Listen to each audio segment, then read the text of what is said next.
Fury of Blue is his attack.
What's happening, my people?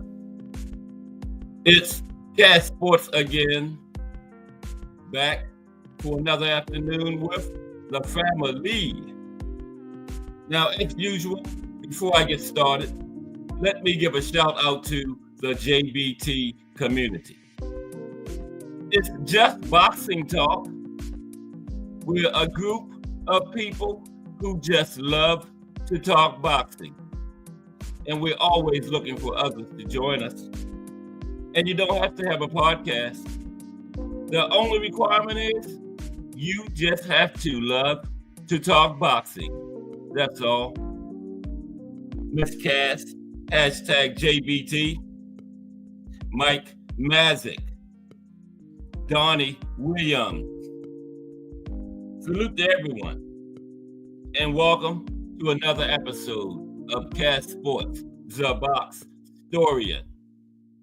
Today, boxing in the States, New Hampshire. And you know what time it is. If it's Monday through Friday, 2 p.m., it's the Box Historian bringing you all that boxing history.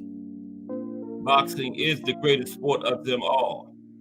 That's why we love it. Can't get enough of it.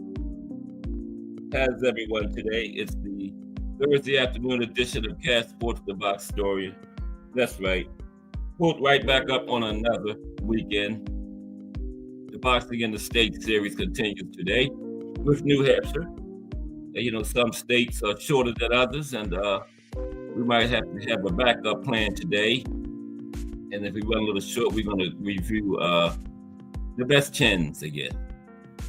Some of the best chins in boxing history, you know, like George Chuvalo, Canelo, Got to put Canelo in there. Jake LaMotta. George Chuvalo is my personal best chin in history. Never hit the canvas in his career. Okay.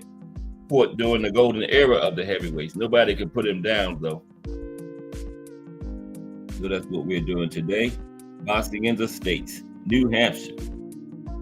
Getting toward the back part of the alphabet.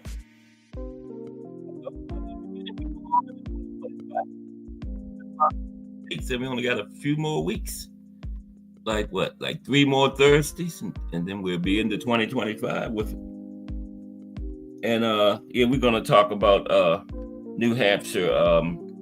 University of New Hampshire had a situation up there with this guy, and he was the only black boxer on the team, and this one school they was competing against didn't want him to bring him. And we're gonna talk about that and a couple other things that happened up there. The Exeter Boxing Club. Then a few boxers from New Hampshire. Didn't find too many. But we're going to talk about what we got. And we got those 2 big cards this weekend. The 2 rematches on the one card. Valdez and Navarrete is the main event. And then the co-main is Robisi and Espinoza. Both championship fights too. Mm-hmm.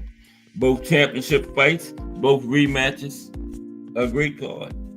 And then the other card is headlined by Liam Paro, is putting his 140 belt on the line against Richardson Hitchens. Hitchens. What a name for a boxer, Hitchens, right? That's what you want to do. When you hit somebody's chin, you want to catch it right, get him up out of there. This man's name is Hitchens. Wow. And Jaleel Hackett on the card, down in San Juan, Puerto Rico. Okay, Mike, you sent me one. We will do that next Wednesday. Yeah. Okay, I'm gonna check it out. Appreciate you, Mike Massett. And we got the highlights of boxing history going on. Between 2 and 2:30 every day. So why don't we get on into that? Okay. Yeah, don't forget the raffle too. The 50-50 or the half and half. Whatever the JBT takes in, the winner gets half. Drawing to be December 21st, immediately after the Usyk Fury rematch. Not undisputed this time because Usyk got stripped of the IBF.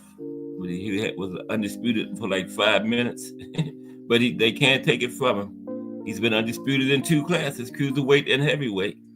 This time it's just for 3 belts. I think he still has the WBO, WBC, and the WBA. I got Fury this time. He was winning the first fight, but he wanted to play around and everything. Defiant Arnie 1 in the building. What's up, Defiant Arnie 1? Fight week going on down there in San Juan, Puerto Rico, where Defiant Arnie 1 is at. Mm-hmm. We only got a couple more. I guess the weigh-in is today, right? No, final press conference. Thursday, weigh-in is tomorrow, right?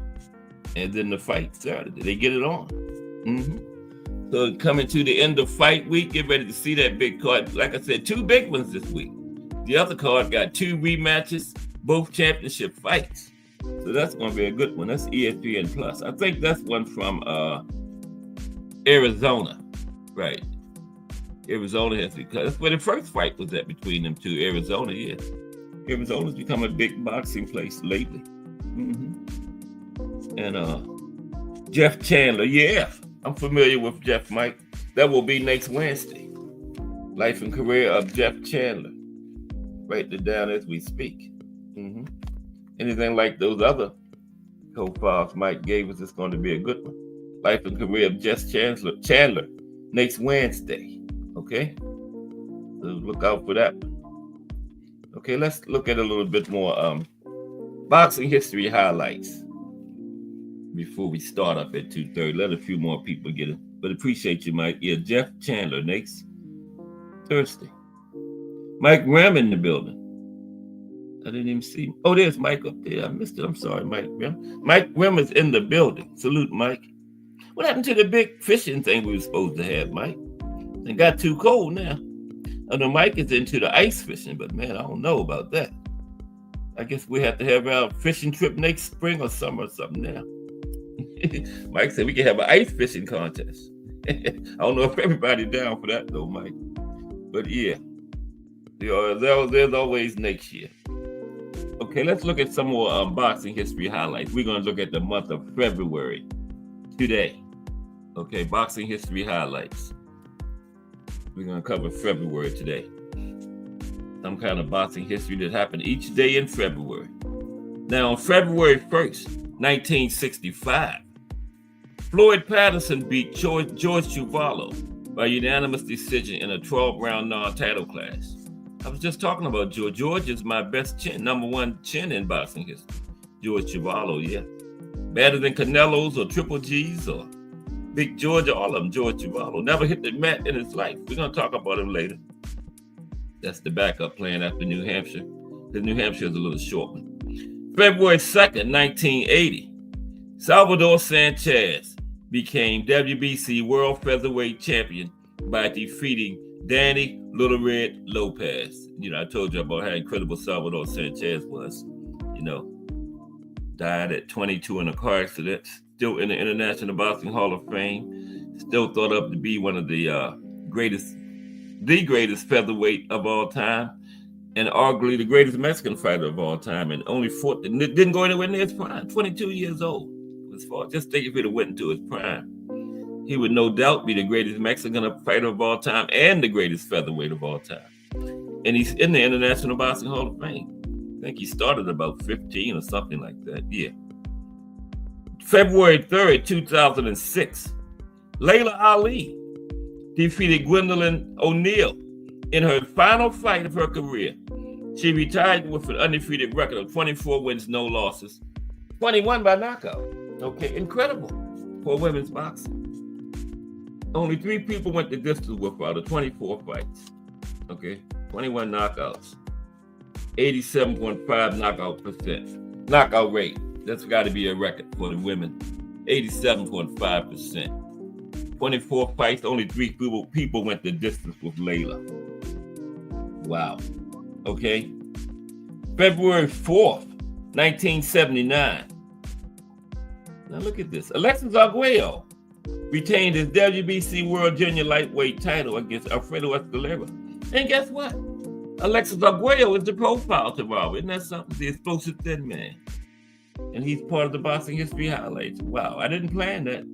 Yeah, the life and career of Alexis Arguello tomorrow. Yeah, he had a tragic ending.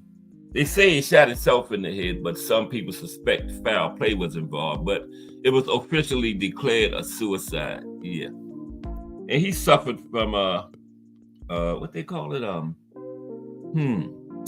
dementia pugilistica. Yeah.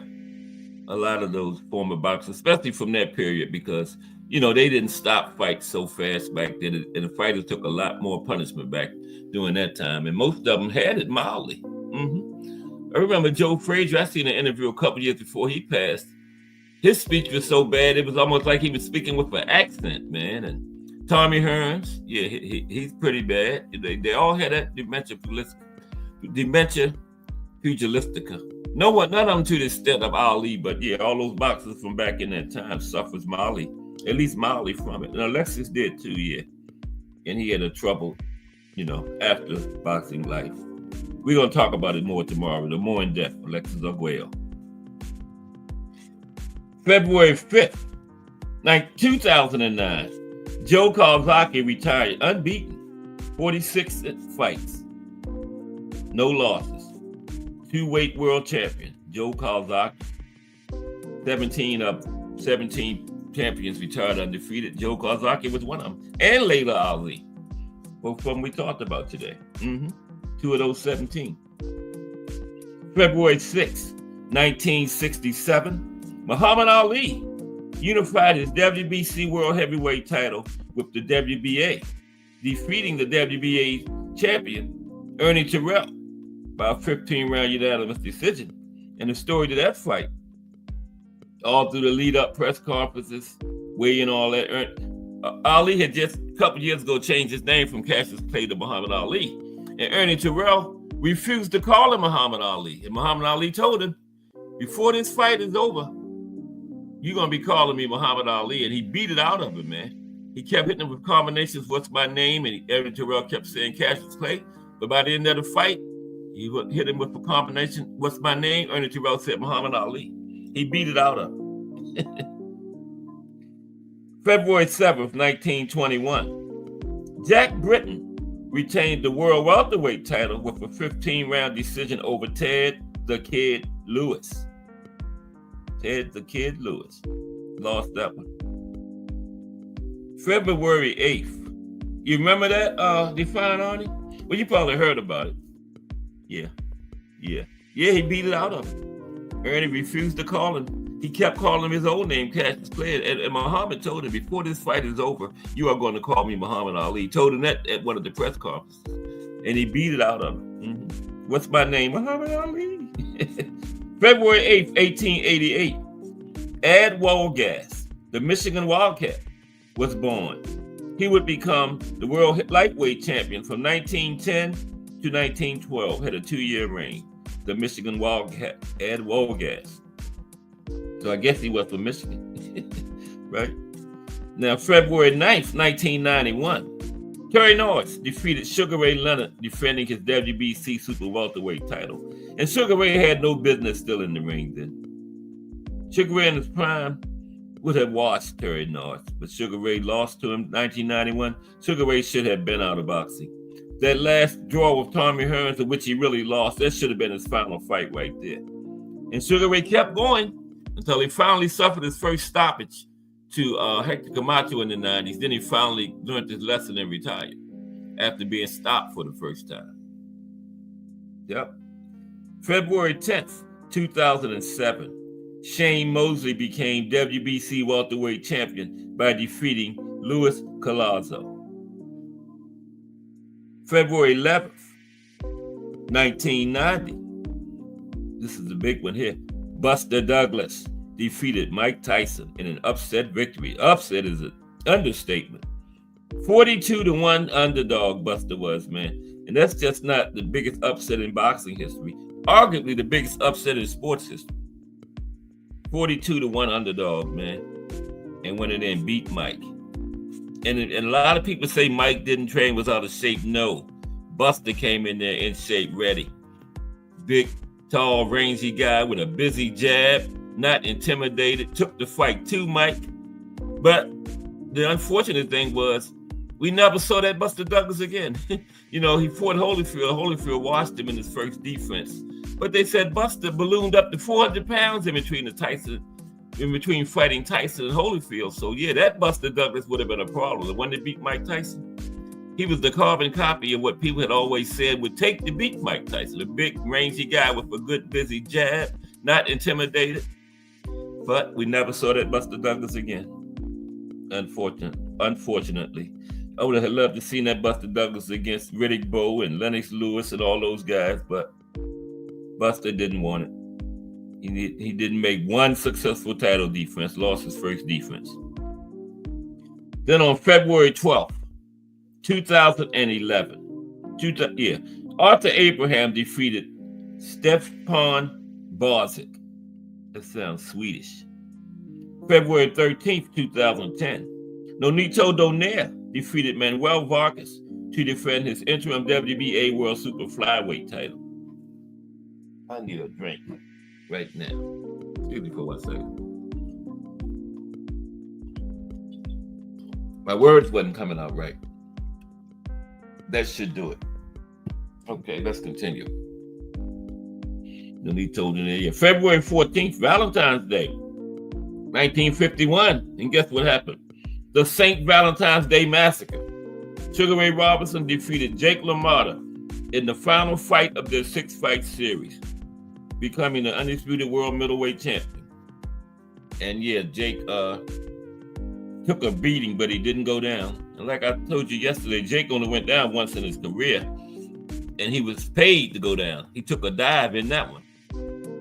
So never really legitimately knocked down in his career. And Sugar Ray couldn't do it. And Jake told him after the fight, "You beat me, but you didn't knock me down." February 15th, 1978. Leon Spinks defeated Muhammad Ali to become undisputed world heavyweight champion in only his 8th professional fight. That's right, 8th fight. He was 7-0. Former Olympic gold medalist beat Muhammad Ali in his 8th fight. That was really something when that happened that night, man. I sit there and watch that entire fight on TV live. And Leon beat him. But Ali came back, I think it was like November, later that year.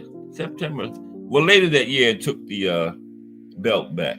That's when the WBA and WBC split, because the WBC wanted Spinks to fight Norton, their number one contender, but Spinks gave Ali the rematch, which was the more lucrative fight. You know, Ali again, and he had just beat him.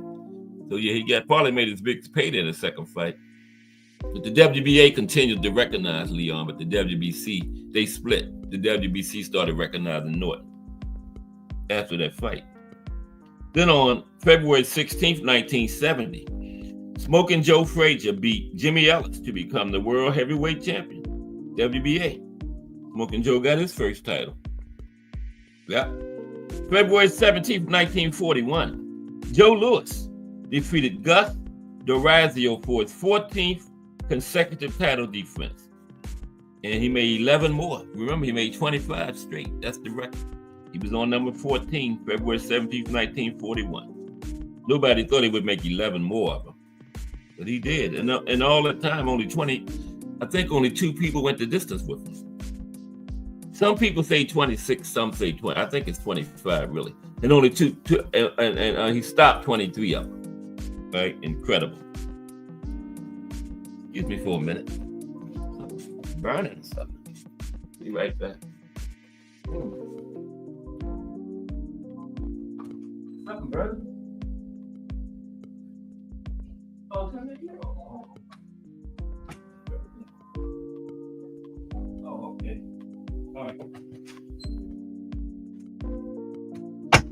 Okay. I'm back. Okay. False alarm. False alarm. I don't play when it comes to fire and stuff. Okay. February 18th, 1930, Jack Kidberg beat Mushy Callahan to become world junior welterweight champion. Mushy Callahan, that sounds like a mafia name, you know, like 2 Feet Flanagan, you know, Mushy Callahan, sounds like a mafia name. You know, 2 Feet Flanagan. Mafia strongman. February 19th, 2000, Eric Morales defeated Marco Antonio Barrera to unify the WBO and WBC super bantamweight belts. And they had a serious trilogy, those two did, yeah. One of the best of all time. Thomas Hill, hashtag JBT. Let's talk fashion in the building. We're just doing our boxing highlight series, gentlemen, from 2 to 2:30 every day. Boxing history highlights. Month by month, we take some kind of highlight that happened every day. We're doing a month every day. January was yesterday, today is February. Boxing history highlights while we're waiting on 2:30. Okay? That was the idea that came from Let's Talk Fashion. Remember you told me about on this day in history 2 and 2:30. So I probably put that into motion. Boxing history highlights, that's what we call it. Today is February, so we're up to February 20th. 1933, February 20th, Battling Shaw beat Johnny Jadek to win the world junior welterweight title. So Let's Talk Fashion, hashtag JBT, and Thomas Hills, hashtag JBT, in the building. Salute. Boxing in the States today. But we're getting ready to finish up our today's boxing history highlights. February 21st, 1933. Young Corbett III beat Jackie Fields to become the world welterweight champion. February 22nd, 2020. Tyson Fury defeated Deontay Wilder in their rematch by 7th round technical knockout. That was the second fight, right? 2020? Yeah, the second one. February 23rd, 2008. Vladimir Klitschko unified the IBF and WBO heavyweight titles as he defeated Sultan Ibragimov. And that's right, Sultan Ibragimov. February 24th, 1989, the Hands of Stone. Roberto Duran made history by becoming the third fighter to win world titles in 4 different divisions. And the first 2 was Tommy Hearns and Sugar Ray Leonard. Yep. 3 of the 4 Kings was the first 3 fighters to win titles in 4 different weight classes. The Hitman was first, then Sugar Ray Leonard. In 1989, February 24th, Roberto Duran, the Hands of Stone. On February 25th, 1964, Muhammad Ali, then Cassius Clay, defeated Sonny Liston in an upset victory to become world heavyweight champion. Stopped him. Sonny didn't come out for round 7. And Ali said he was acting so crazy and stuff during the lead up, the press conferences and weigh and all that, because he said he was terrified of Sonny Liston. He said he was terrified. But the young man was just too skillful for Sonny. Just too fast. Hand and foot speed, ring generalship. Ali had everything, man. Plus he had pop too. Plus he had a good chin. He's on my best chins list at the end. Ali is on it. And that was to his own detriment, you know. His chin was so good. That's what caused him to, you know, have that dementia pugilistica so severely at the end of his life, or whatever they called it, because of their chin was so good. He just took so much continuous punishment, and they couldn't get him out of there. So, in those 3 fights with Joe Frazier, neither one of them was ever the same after those 3 fights. Yeah. February 26, 1943, Jake LaMotta fought Sugar Ray Robinson for a 3rd time. And guess what?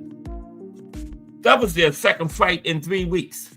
Okay? The 2nd fight in the series was February 5th, 1943. And this one here, February 26, 1943. The 2nd time they faced each other in 2 weeks. And guess what else? About 2 weeks after that, Jake fought somebody else.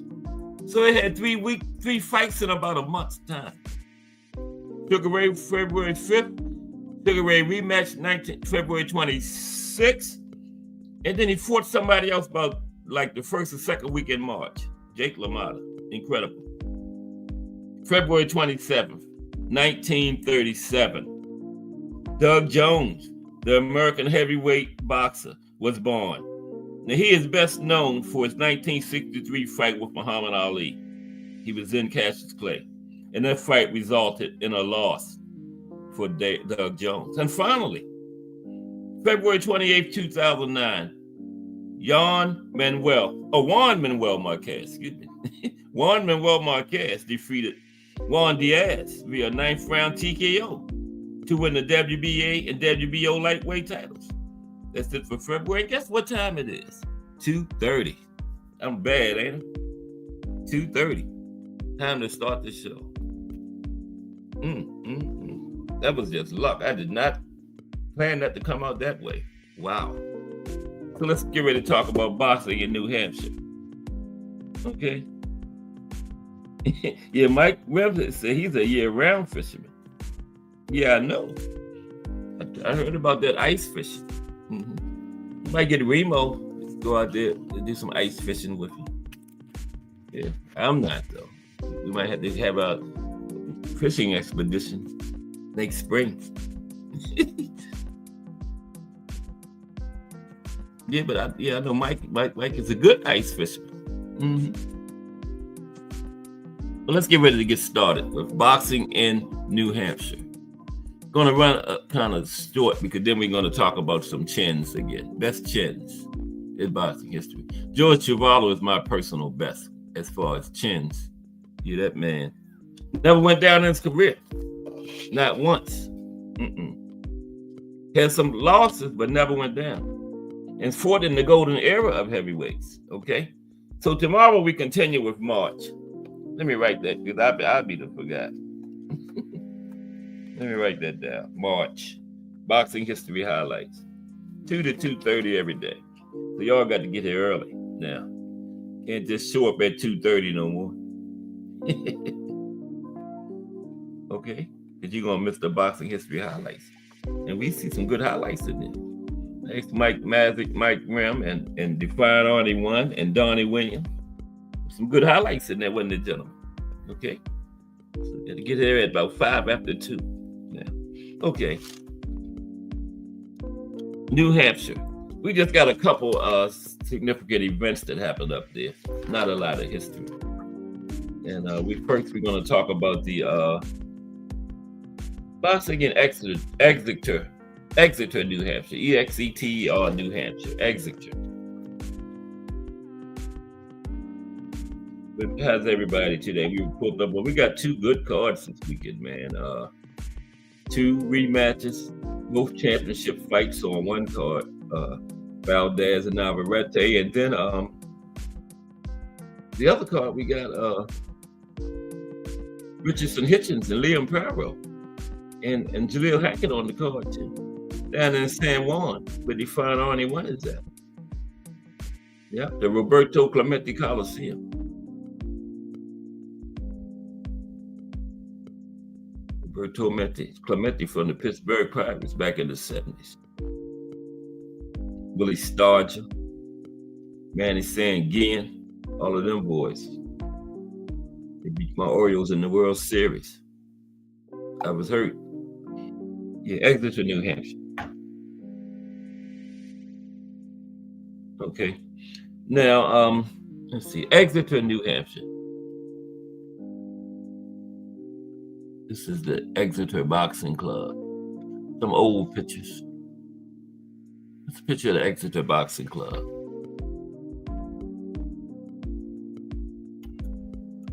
Better with that light off, but then I can't see my notes. The light gotta come on. Okay. Now, boxing in Exeter, New Hampshire. Boxing became popular in Exeter, as in the rest of the country, in the early decades of the 20th century. Now, amateur boxing organized through the Amateur Athletic Union of the United States in 1888. But things really took off when the Chicago Tribune began sponsoring Golden Gloves competitions in 1926. Now, during the darker days of the Great Depression, boxing provided an outlet for pent-up frustrations of everyday life. And it required little capital. All you needed was a pair of gloves, right? And Exeter boxers were mentioned in the Portsmouth Herald newspaper as early as 1928, when Red Tardif fought a match in Portsmouth, New Hampshire, right? And the Exeter newsletter had far less coverage of boxing or wrestling, unless it was a large affair in town. Now, it might have been because these sports were a bit too lowbrow, given the violence and possible connections to gambling, right? And the editor of the paper, a guy named John Templeton, he didn't seem to have been much of a boxing fan, right? And his reporting read like a mild checkers game. But the Portsmouth Herald, on the other hand, reported on boxing and wrestling more thoroughly. Yeah, they was a little bit more thorough with it. Now, throughout the 1930s, events held in Exeter were either at the Town Hall or the Knights of Columbus Hall. Now, Reginald Scratch Tolan, that's him in the middle there. He was the coach of the Exeter Boxing Club. Now, he's mentioned so frequently, he's due a bit more discussion. He was born in 1910, the youngest of 10 children. He was an athlete from childhood. Now, in town, he was slightly more well-known for his part in the 1964 UFO sighting up there in Exeter. He was one of the police officers on duty that night, right? When they thought they saw a UFO up there. Well, they might have saw one. Mm-hmm. But his contribution to local sports was notable. Along with boxing and wrestling, he played softball, and he founded the Exeter Little League, right? Founded the Little League organization. And he told fellow police officer George Dufour that his boxing was not particularly great. And he kept himself in condition by running from Exeter to East Kingston to endure fights against George's father, Joseph Dufour, his fellow police officer his father was a boxer, and he was a hard hitter. And after service in World War II, Tolan became a referee, right? And he also started the Exeter Boys Club. Now, like Tolan, most of Exeter's boxers trained on their own. If there were clubs, they were loosely arranged and managed. Now, boxing was the sport of the working man. Most of the young boxers in that picture there, they worked in the local stores, and they were the children of immigrants. Now, Jimmy Freeman, another boxer from Exeter, he made it to the regionals of the Golden Gloves tournament in 1949, along with Howard Brown of Epping, New Hampshire. Now, Freeman lost in the regionals, and Brown advanced. And the regionals were held in Manchester, New Hampshire, and the fighters went there under the handling of Scratch Tolan, same guy, right? Now, the days of boxing and wrestling at the Exeter Town Hall seems to have ended in the mid-1950s. Now, widespread televised boxing became more popular than live matches. And Scratch Tolan took a job with the Exeter Police Department, and they had a variety store on Lincoln Street. But his love of boxing and athletics never took a fall. The Exeter Boxing Club. Now, University of New Hampshire had boxing, right? And they had this, let me tell you the story about, they had this one black boxer on the team, right? And let's look at this story. His name was, what was his name? Frederick Rockwell Moody. That was his name. Frederick Rockwell Moody, that's him.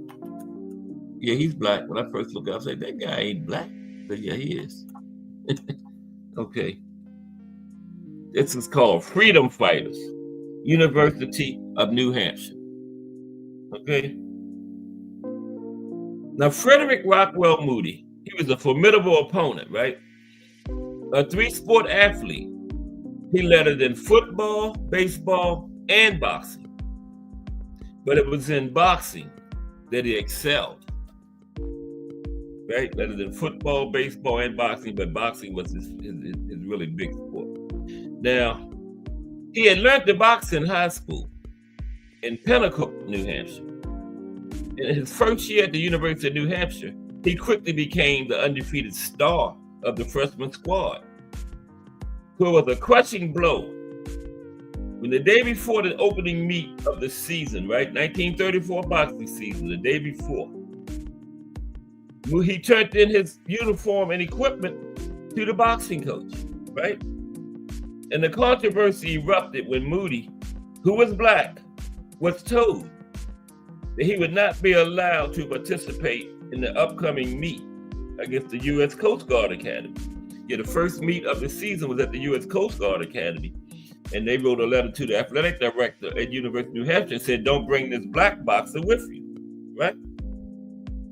And they said, because each time it went back and forth, and the academy came to New Hampshire the year before. Now, Moody had won his fight with a knockout in the second round in the year before that. Now, before the 1934 rematch, the academy wrote the University of New Hampshire athletic director a letter, a guy named William Caldwell, and they told him, in view of the fact that the superintendent of the academy is from Georgia, and a majority of the students were Southerners, it might be best if Mr. Moody did not make the trip with the team when you come to the academy to compete against us. They sent this letter to the athletic director at University of New Hampshire, right? They said they wanted to prevent the occurrence of an embarrassing situation. So leave the black guy home. I added that, right? Now, other University of New Hampshire boxers threatened to resign along with Moody, right? So his teammates had his back. And also students at the University of New Hampshire were very loud in their protests. They sent a lot of letters to the local newspaper, right? The Foster's Daily Democrat. Against what they considered unfair actions by the Naval Academy.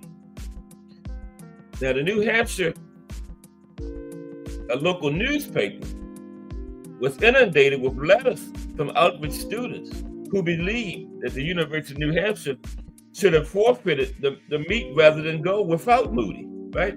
Given the racial discrimination.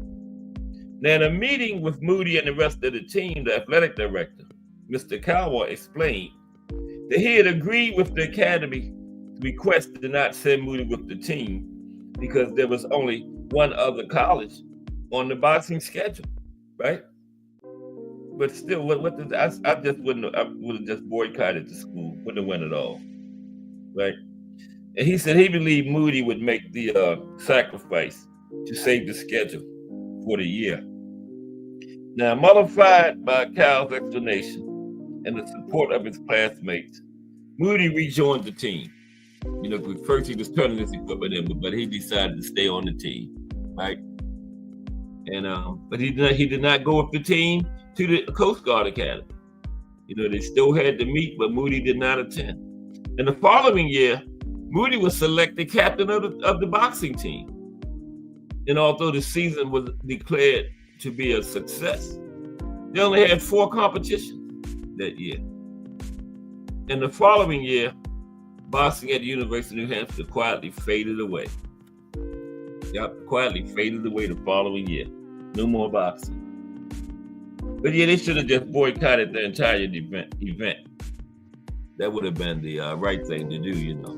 If one member of the team can't go, none of us are coming. And then don't y'all come here next year, because they went back and forth each year, right? But boxing faded away. And, you know, college boxing was big 30s, 40s, 50s. They even had an NCAA tournament, but most colleges, 50s, 60s. Boxing faded away because I think in the early 60s, a boxer had died in a fight. And that's when, you know, most colleges just, you know, got rid of the boxing programs because of that. Yeah. Okay, now let's look at some boxers from New Hampshire. And we got one of them is going to be pretty good article on this one boxer from up there. He was called the Dover Demon. Right? We're going to talk about the Dover Demon. This has everybody ready for the weekend. It's right here upon us. Tomorrow is the life and career of the explosive thin man, Alexis Arguello. Yeah, Alexis' life ended tragically. You know, they said he committed suicide. He shot himself, but a lot of people said it was foul play involved, but they officially called it a suicide. He suffered from dementia pugilistica or pugilistica dementia. Dementia pugilistica. Yeah. Fancy name for getting hit in the head too many times because, you know, that's where the brain is at up there. The head ain't meant to be punched on like that, man, you know. And like I'm saying, back in that era, that's when, you know, they didn't stop fights so fast. A lot of times you had to put a guy down for 10 seconds. And guys took a lot more punishment back around that time. And yeah, a lot of those guys, man, like I was saying, Joe Frazier, I saw him a couple years before he died, and his speech was so bad, it almost felt like he had a foreign accent when he talked, man. You know? And Hearns don't speak that well. A whole bunch of them. Sugar Ray Leonard, he was saved because he was so defensive, you know. He didn't take a lot of punishment like a lot of other boxers did. Like Floyd. But a lot of those guys, man, yeah. Andy Sadler from back in the 40s and 50s. I mean, Willie Pep, you know, they had that 4-fight rivalry. They did an interview together one time after their careers, and Willie had to speak when they was asking Sandy questions. Willie had to speak and answer for him because Sandy could barely talk, man. Andy Sadler, yeah, at the end of his boxing career. Yeah. He was in bad shape. But hey, that's you know, fighters know what they getting in for when they sign up for it. So, you know, but it's still sad to see.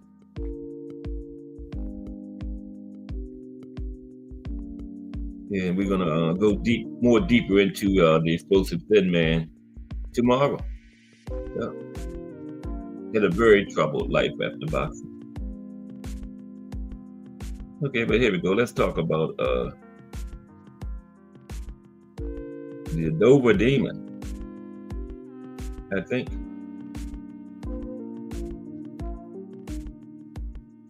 Nope, that ain't it. Okay, let me take my time here.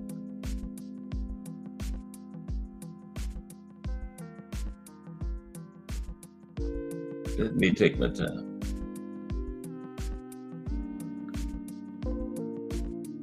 My equipment just don't want to work right no more. Let me see. It should be pop right in there.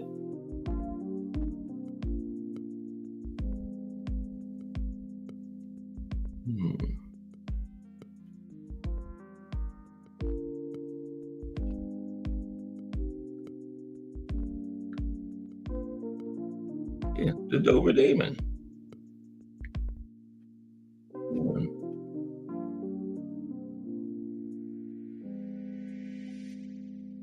Okay, I know how to get it.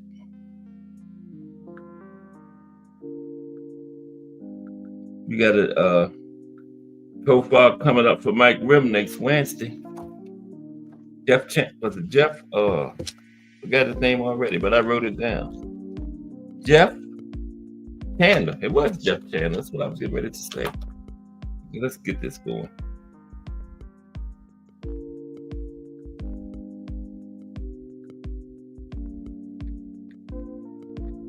Just bear with me for a minute. Here we go. Career boxing in New Hampshire. Some more. Should pop right in there.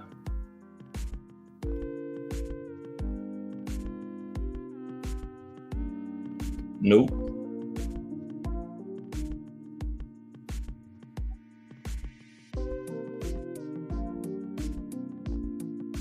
Oh, here we go. Okay, let's go. Let's talk about the Dover Demon.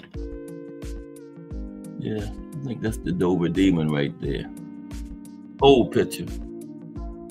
Yeah, that's him. Okay. Historically speaking, the story of the Dover Demon's boxing career. Now, back in the 1920s, a number of young men attempted to supplement their daily job incomes by trying their hand, or you might say their fists, at participating in the numerous boxing matches held throughout New England. Now, perhaps as interesting as the fights themselves were some of the names adopted by the participants, right?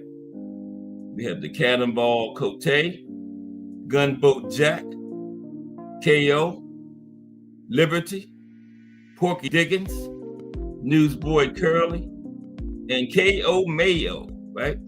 Now, reading through the list kept by Albert Alley, it appears that he knew them all, but a name that appears most often is that of Eddie DeSautel, a local resident known professionally as the Dover Demon. Okay, real name was Eddie DeSautel, known professionally as the Dover Demon. Now, his career spanned 13 years, starting in 1919, apparently starting out at a fairly young age, fighting in the welterweight division, with a career total of 67 fights and an enviable record of 43 wins, 8 draws and 16 losses, right? 8 draws and 16 losses, right? Now, many of his early appearances were at Freeman's Hall, an upper floor space in the Franklin block on Congress Street in Portsmouth, New Hampshire.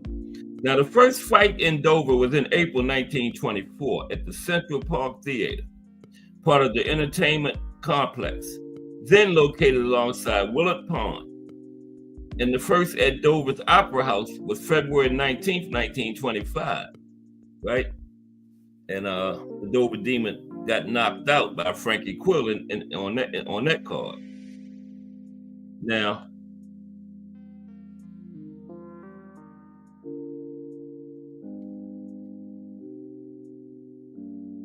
okay. Now Deke Cartel, he competed on the 23rd of May in a program sponsored by the Dover Elks, once again at the Opera House. Now, according to the press report, it was attended by the largest aggregation of fans in recent years. And to say that each was well repaid is placing it mildly. There was a full evening of boxing. Lee Sortel won his fight over Young Alberts, name was Young Alberts, of Portsmouth, New Hampshire, with a knockout in the 6th round. The other locals who participated were listed as Tiger Tom Dixon, who fought Johnny Lynch of Boston, Massachusetts. Young Miltus beat Young Farley of Rochester, New York. Battle of the Youngs. Young Miltus beat Young Farley. Wow. Of Rochester, New York. Now, Paul Warner had a match at the K.O. Myers.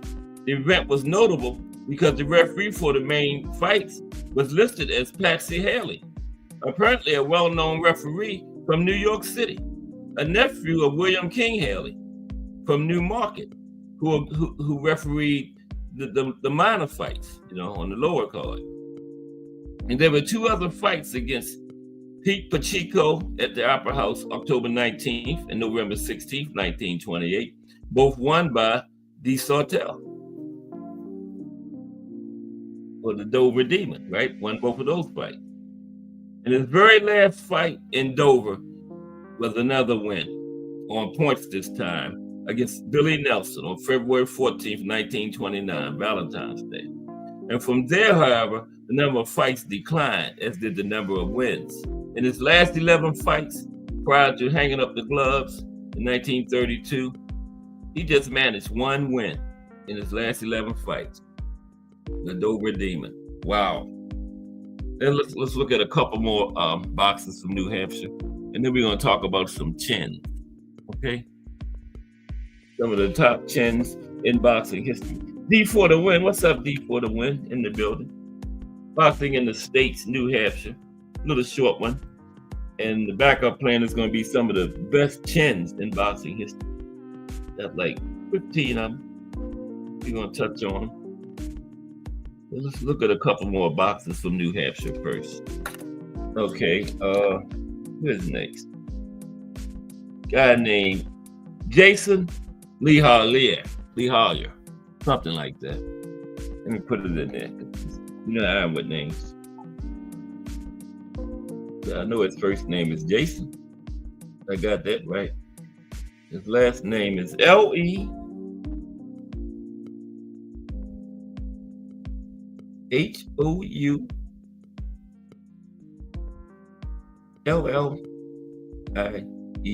him. This is just a little short thing. Jason Lee Hollier. Now, he was a journeyman boxer from Nottingham, New Hampshire, and he fought for minor and regional titles. But he faced boxers like Carson Jones, was in there with Julio Cesar Chavez, and Peter Quillen. So he had one big name on his resume for Julio Cesar Chavez. Of course, he lost. Now, he had a total of 29 fights in his career. He won 21, lost 7, had 1 draw, and he had 8 knockouts. Okay? Didn't have a good picture of him. Now, this is Teresa Perazzi. She's from New Hampshire. Now, she competed from 2003 to 2014. She held the WBA female middleweight title from 2011 to 2012. And she also challenged for multiple world titles throughout her career. Challenged for the WBA, WBC, WIBF, and the WIBA super middleweight titles. And she also challenged for the WBO female middleweight title in 2010 and the WBC female middleweight title twice in 2012 and 2013. Never won any of them, but she did challenge for them.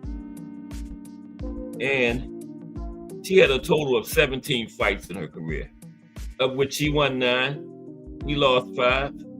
She had 3 draws, even had 1 knockout. Okay. Teresa Perazzi. Okay, let's look at some of these chins now. Some of the Best chins in boxing history coming up. Okay. I can get rid of this light now. There we go. That's much better. Ooh. Okay, some of the best chins in boxing history. Let's do that. Okay. It's Thursday. 2 big cards Saturday. They both Saturday, right? For the last two out of the last 3 weeks, we had a couple. Keyshawn was on Friday, then we had another one on Friday. But I think both of these are Saturday. I think, right? Okay, let's get this going here. Yeah, Canelo is on there. When you're talking about chins, yeah, you got to put Canelo. I don't put active boxers too much, but when you're in a category where you got to want to excel like that, talking about chins, you have to include Canelo, man, because that guy's chin, woo-wee. It even looked like a rock piece of cinder block. Yeah, him and Triple G, man, they was just tagging each other, and especially that first one. Anybody else would have been went down, but neither one of them. I don't think either one of them went down in any of the fights, did they? That last one, they just shouldn't have had it. Like, just you call that last one the pay-per-view sparring match. 10 toughest chins in boxing history, in no particular order. Just the last one is my best one. George Chuvalo. Never knocked down in his career. He fought in the golden era. Ali, none of them. Lifton, none of them could knock this guy down, man. George Chuvalo. Okay. Since Canelo is the only active guy, let's do Canelo first, okay? Top chins, some of the toughest chins in boxing history. Now, let me see. We gotta keep track of these people coming in. I don't want to miss nobody. I didn't miss nobody. Okay.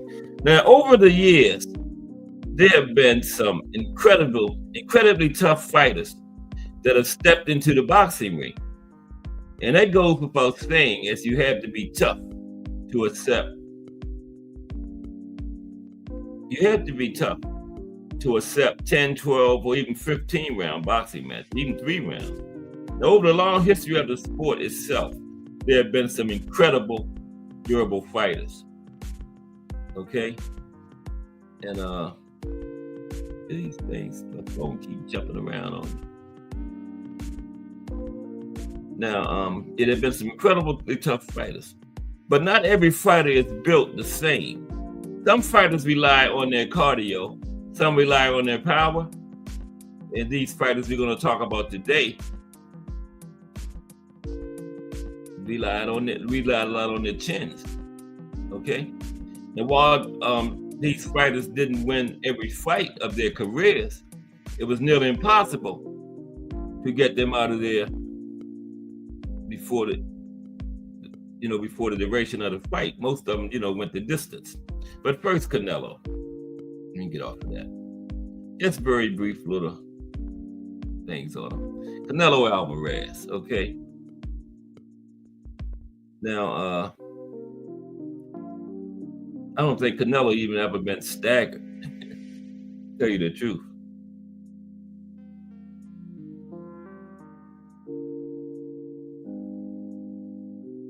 Now, Canelo is currently unified super middleweight champion, not undisputed anymore. Over 60 fights deep. Does he have 70 yet? I know should be close to 70 now. Now, his legacy as an all-time great is already secure, right? Incredibly, in almost 70 fights, Canelo has never been knocked down, okay? And given the power punches he's been in there against over the years, including Gennady Golovkin 3 times.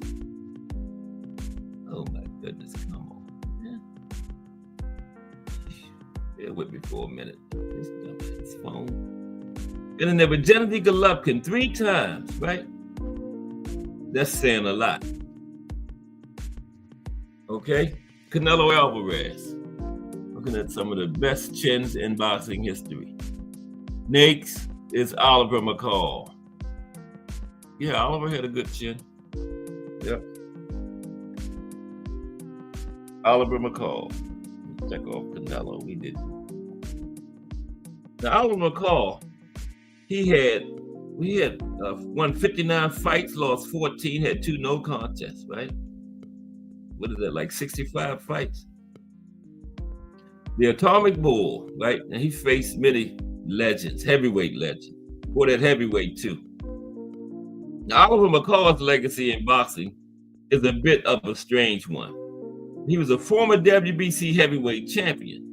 He famously upset Lennox Lewis by knockout, but years later, he lost to Lennox Lewis by stoppage after suffering a breakdown in the middle of the fight. He had just burst out crying.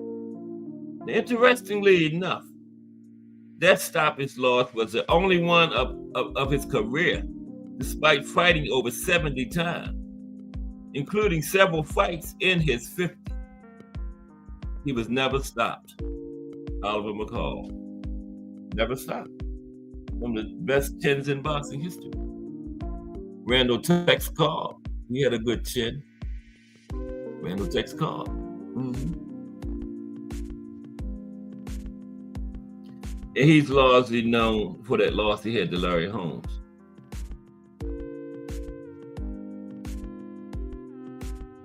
Now, Tex.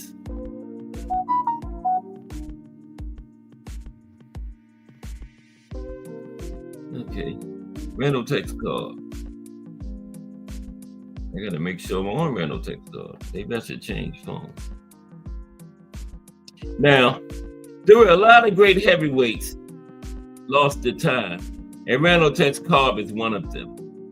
He scored wins over names such as Ernie Shavers and Leon Spinks. And he only lost once by knockout in his career, lengthy career. But Cobb is more known for his 1982 loss to Larry Holmes, right? The Eastern Assassin. He bludgeoned Cobb, right? Who refused to go down. And the fight was brutal to watch. And in later interviews, Cobb stated that Holmes would never fight him again because his hands couldn't take it. Okay. Randall said Holmes wouldn't fight him again because his hands couldn't take the beating that his head put on him. And guess who's next? Larry Holmes is next. And a legendary chin. Al Booker. What's up, AB? How are you today? Al Booker said he was injected clenbuterol directly into his chin. He must be talking about Canelo. Man, he was injected it somewhere, that's for sure, because he got caught. And nobody talks about that. They want to talk about everybody using steroids and making cherry picks, but Canelo gets the pass just for that good Belanga. So for that good Belanga, he might as well fight Jake Paul. Ain't too much difference. He might as well fight Jake Canelo. Now Larry Holmes. Larry Holmes was 69-9 in his career, 78 fights, right? Eastern Assassin. There he is. Now, speaking of Larry Holmes, the Eastern Assassin also had an ageless chin. Former heavyweight champion, he boxed well into his 50s and faced too many legends to count. And despite that, he was only knocked out once. That was by Mike Tyson, right? He should have been retired by then. Everybody remember that one. But, he said he told Don King no, but then Don King said 3 million. That was in the 80s, remember, 3 million. So then he said yes. And that knockout came in the twilight of his career against Mike Tyson. Suffice to say, there's no shame on being stopped by a prime Iron Mike Tyson. Because a lot of people can say that happened to them, being stopped by prime Mike Tyson. Yeah. Okay. A lot of people can say that. Okay, now let's next is George Foreman. Okay. I'm gonna do a little switcheroo because this thing is acting up. Give me like 2 minutes. Equipment malfunction. Only going to take 2 minutes. We still going to get our link time. We might get some link time early today. Blame it on the equipment. Okay. Ray Patterson in the building. What's up, RP? That's Ray Patterson straight out of New Jersey. That Ray Patterson. What's up going on up there in New Jersey today, RP? Oh, no, I don't want to close. Notice. The thing was acting up. I'm doing the old switcheroo. We'll be right back. We are talking about the best chins in boxing history. Okay? So far, we had Canelo, we had Oliver McCall, Randall Texacar, and Larry Holmes. And we'll be right back with it in 1 second. Appreciate everybody rocking with me today. Boxing history, Monday through Friday, 2 to 4. Tomorrow, we're going to finish it up with the profile as usual. The Explosive Thin Man, the life and career of Alexis Arguello. I forgot who the Explosive Thin Man was momentarily. Okay, next was supposed to be George Foreman, I thought. But it's not. So it's going to be Carlos Monzon. Okay? King Carlos Monzon is next. Now, King Carlos was one of the toughest of middleweight champions. From Argentina, he had 100 pro fights and went to the canvas in just 2 of them. An early loss in 1964 to the more experienced Felipe Cambero, and then the fellow champion, Rodrigo Valdez, in his last fight in 1977. Got knocked down twice, early in his career and in his final fight. And Carlos Monzon, him and Marvin Hagler, from 1970 to 1987, him or Marvin Hagler was undisputed middleweight champion of the world for all of those 17 years except for 3. Carlos was undisputed middleweight champion from 70 to 77. Hagler was from 80 to 87. So they ran middleweight for those 17 years, all except for 3 of them. Next is William Gorilla Jones. Next guy.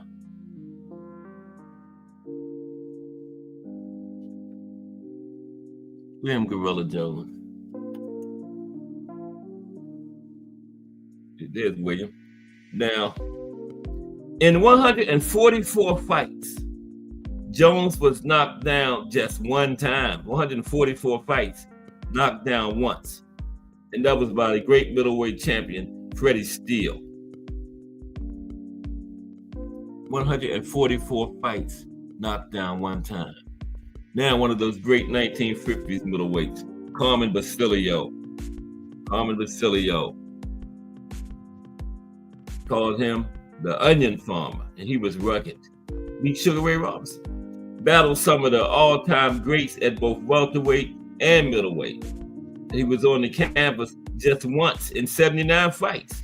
And when he narrowly beat Sugar Ray Robinson in their first epic battle, it was reported he shook off punches that would have knocked down a horse. Okay? He beat Sugar Ray Robinson once. Carmen Basilio. Next, Panama Al Brown. Panama Al Brown. There he is. Panama Al. Now, he was a bantamweight champion, and he was knocked down once in a total of 168 fights. Knocked down 1 time. Toughest chins in boxing history. Don't have to say no more about him. 1 time in 168 fights, right? Now, he was as tough as they came. Makes Barney Ross. Barney Ross, legendary fighter. That 20s, 30s, around in there somewhere. Now, in a Hall of Fame career, featuring dozens of fights with numerous fellow greats, Ross only went down once also, and then knockdown was courtesy of the great Jimmy McLaurin, legendary UK fighter Jimmy McLaurin. Only time he went down. The homicide Hank tried to put him on the canvas, but couldn't do it. Homicide Henry Armstrong couldn't put him on the canvas. Next, the great Filipino fighter, Pancho Villa. Arguably the greatest Filipino fighter of all time. Not Manny, Pancho Villa. Okay? Now, Pancho Villa had 104 fights, right? And guess what? Never knocked down. 104 fights, never knocked down. Enough said. Pancho Villa. Next, the greatest, Muhammad Ali. Here he is, Muhammad Ali. He makes the list. Now, deadly bangers such as Sonny Liston, Big George Foreman, Smoking Joe Frazier, Oscar Bonavena, Ken Norton, Ron Lau, and maybe the hardest puncher in boxing history, Ernie Shavers, all tested Ali's chin. And he proved more than their match. As Frazier said after their third vicious war in the Thriller in Manila, man, I hit Ali with punches that had bring down the walls of a city. Ali didn't go down. Joe Frazier said that about it. He was in there with him 3 times. So he would know. If anybody would know about Ali's chin, Joe Frazier would. Okay? Yeah. Al Booker said that's insane. 104 fights. Never knocked down, man. Yep. Some of the greatest chins in boxing history. Next is we're gonna get some early link time today too. Billy Graham. Not superstar Billy Graham, the wrestler. Remember him, superstar Billy Graham? The wrestler. Now, this tough New York welterweight had no fewer than 126 fights, including battles with Joey Giardello, Kid Gavilan, and Carmen Basilio. Guess what? What was the last one? AB, 104 fights, never knocked down. Billy Graham had 126 fights, never knocked down. 126 fights, never off his feet. 126 fights, never off his feet. Now that's truly incredible. Damn, that's a lot of rounds, man. You know? 126 fights, never off his feet. Even if he fought 5 rounds in 126 fights, that's over 600 rounds. If he just went 5. And they were fighting 15 rounds back then, man. 126 fights. 63. Say half of them went 15 rounds. That's 900 fights. 900 rounds, never off his feet. Right? And probably more. That's just half of them went the distance. Never off his feet, man. Incredible.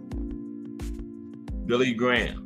He probably tougher than the wrestler, superstar Billy Graham.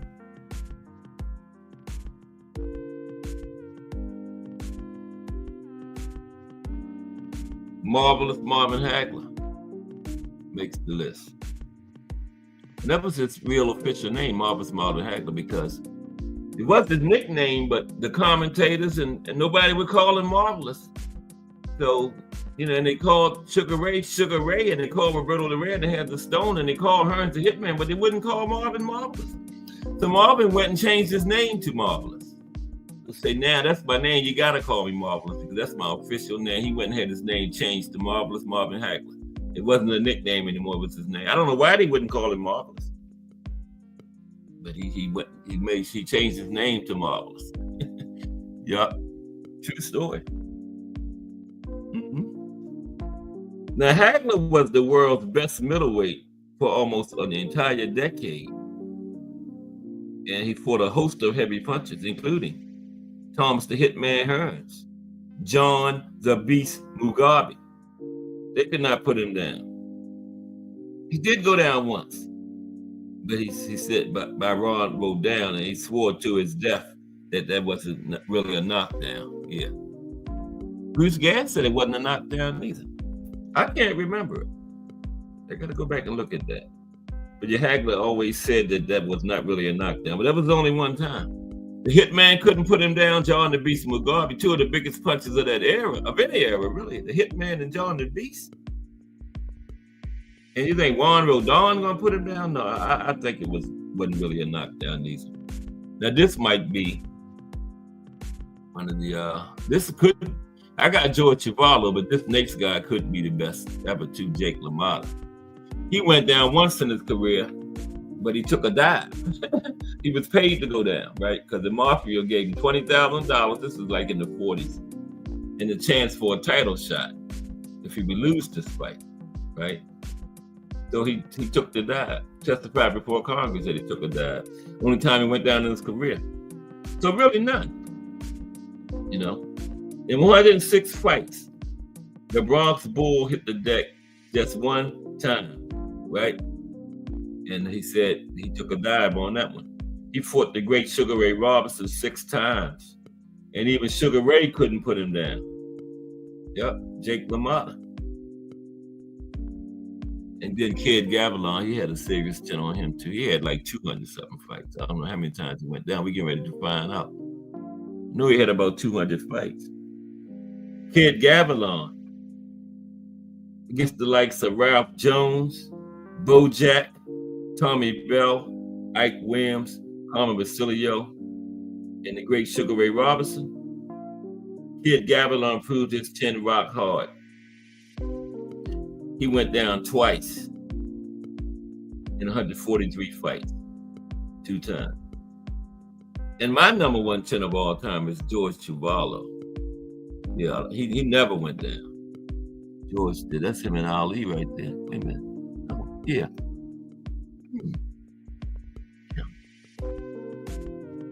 I kept the wrong picture, man. How did I do that? Yeah, but that's them. Now what did I do? I don't know what I did. I ain't touching nothing. In case we go up there, I'll see y'all tomorrow. I don't know what happened. Okay, but yeah, that's the last one anyway. I ain't worrying about it. Okay, George Chuvalo. Yeah, he's the toughest chin of all time, as far as I'm concerned.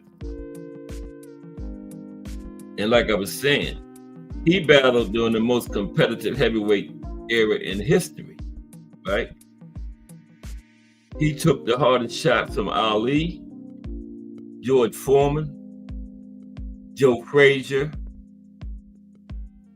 Floyd Patterson, Oscar Bonavena, Jerry Quarry, Zora Farley, Ernie Terrell, Cleveland Williams, Bob Clairot, and Yvonne Durrell. And amazingly, never off his feet. George Chuvalo fought during the golden era of heavyweights, and none of them could put him down. I don't think he ever fought Shape.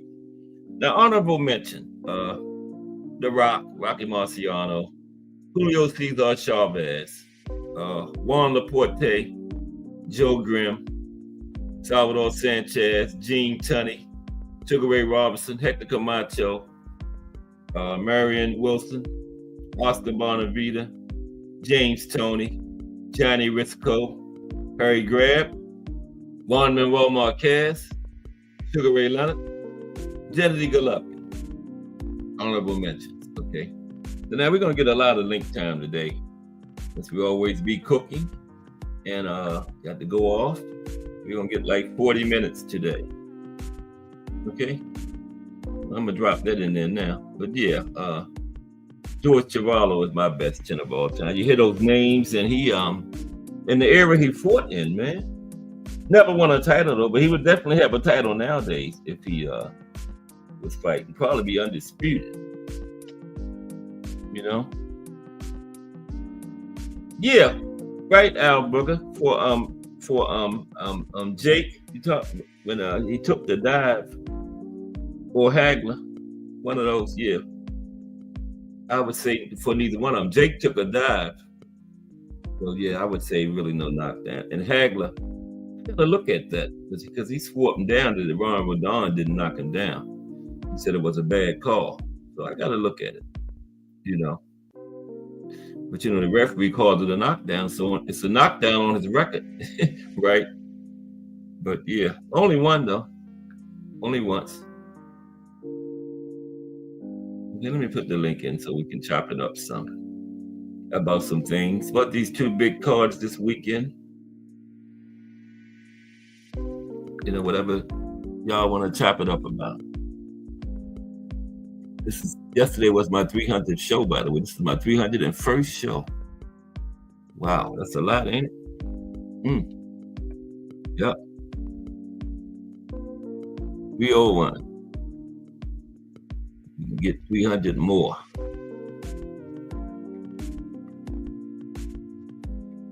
Okay. Link time. Okay, what I got to do? Copy this thing or what?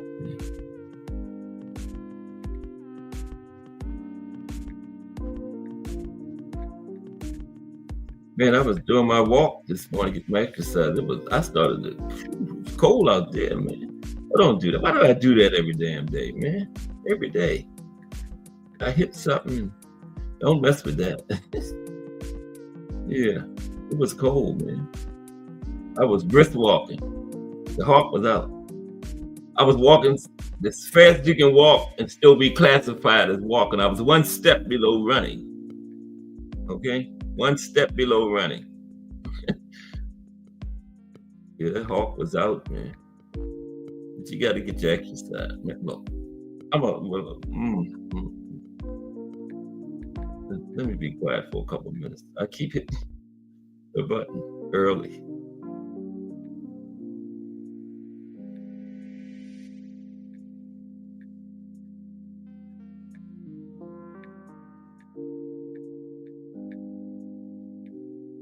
But I did it. Wind was blowing. At least we ain't got no what they got up. What D1 said they had 8 feet of snow or something. I don't know how many he said. He said it's a lot, 3 feet up there in New York. God damn, that's a lot of snow. 3 feet would shut Baltimore down for the next month. These people down here act about snow. This city would come to a standstill. You better have some food and stuff in your house or you'll starve. There ain't no stores gonna be open. But some places, you know, they go with a foot of snow on the ground for the entire winter. And it don't even bother them. But not here. Okay, here's the link. I finally got it. Okay. Make sure everything is all set up and ready to go. Lot of link time today. Just do boxing at 4 o'clock. Yes. All right. Yeah, but tomorrow's gonna be the explosive thin man, Lexus Arguello. Then on to another big week next week. Yep. Boxing history. Let me see. I don't know what's left in New Hampshire. New York coming up soon. I did a history on New York a long time ago. Remo had requested, so I'm gonna go find that and use the same exact thing. It was last year. Y'all have forgot what I said by now. So. It's in one of them books. Is New York next after New Hampshire? Let me see. Next week is oh,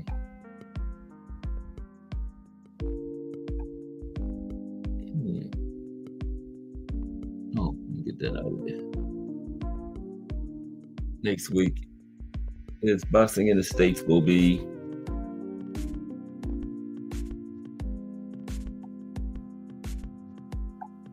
will be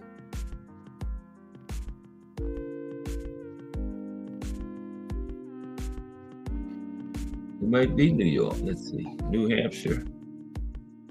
After New Hampshire is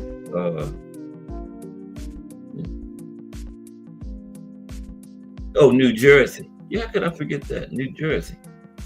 Yeah, and then I think it's New York. Yeah.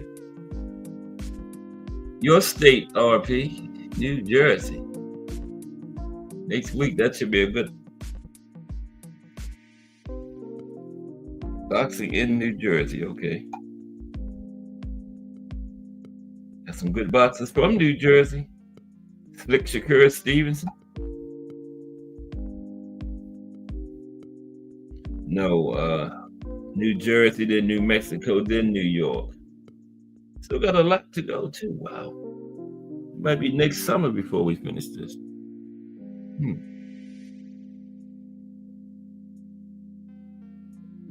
Is the link right? Let me see.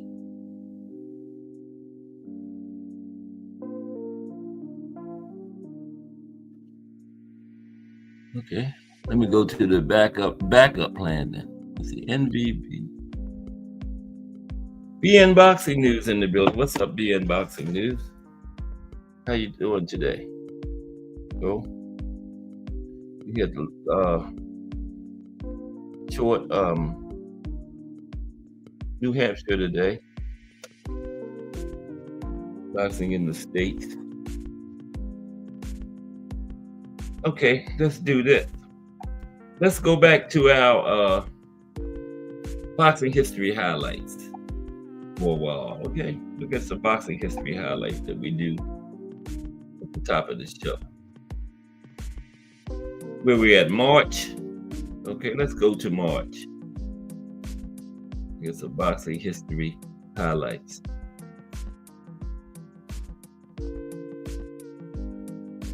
There we go. Let's go to March. See what's happening.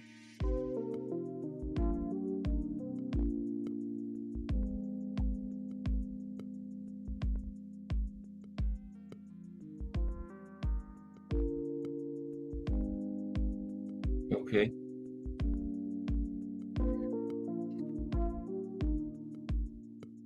Why is he doing this to me?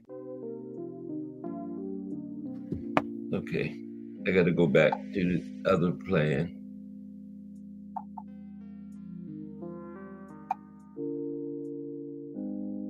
Yeah, we're going to look at some boxing history highlights like we do between 2 and 2:30.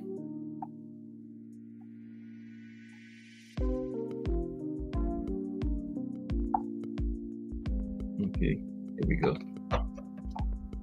We're going to start with March.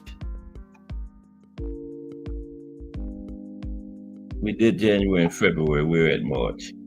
Okay, here we go. Come on.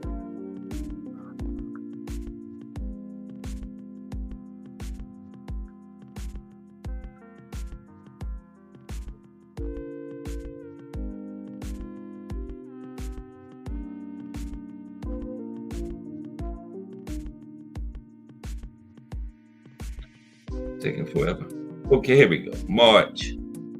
We're going to start at March 1st and go through some history that happened each day in the month of March.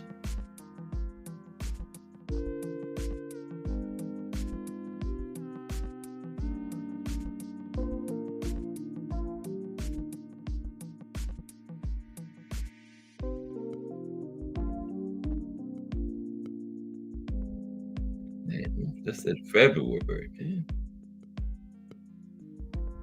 February 9th.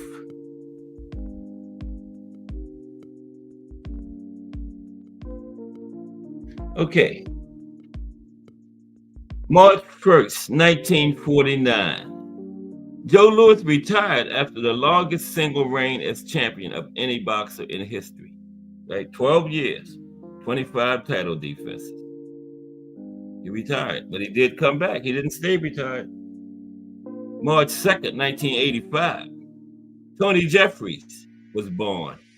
he would win bronze at the 2008 Summer Olympics. March 3rd, 2006.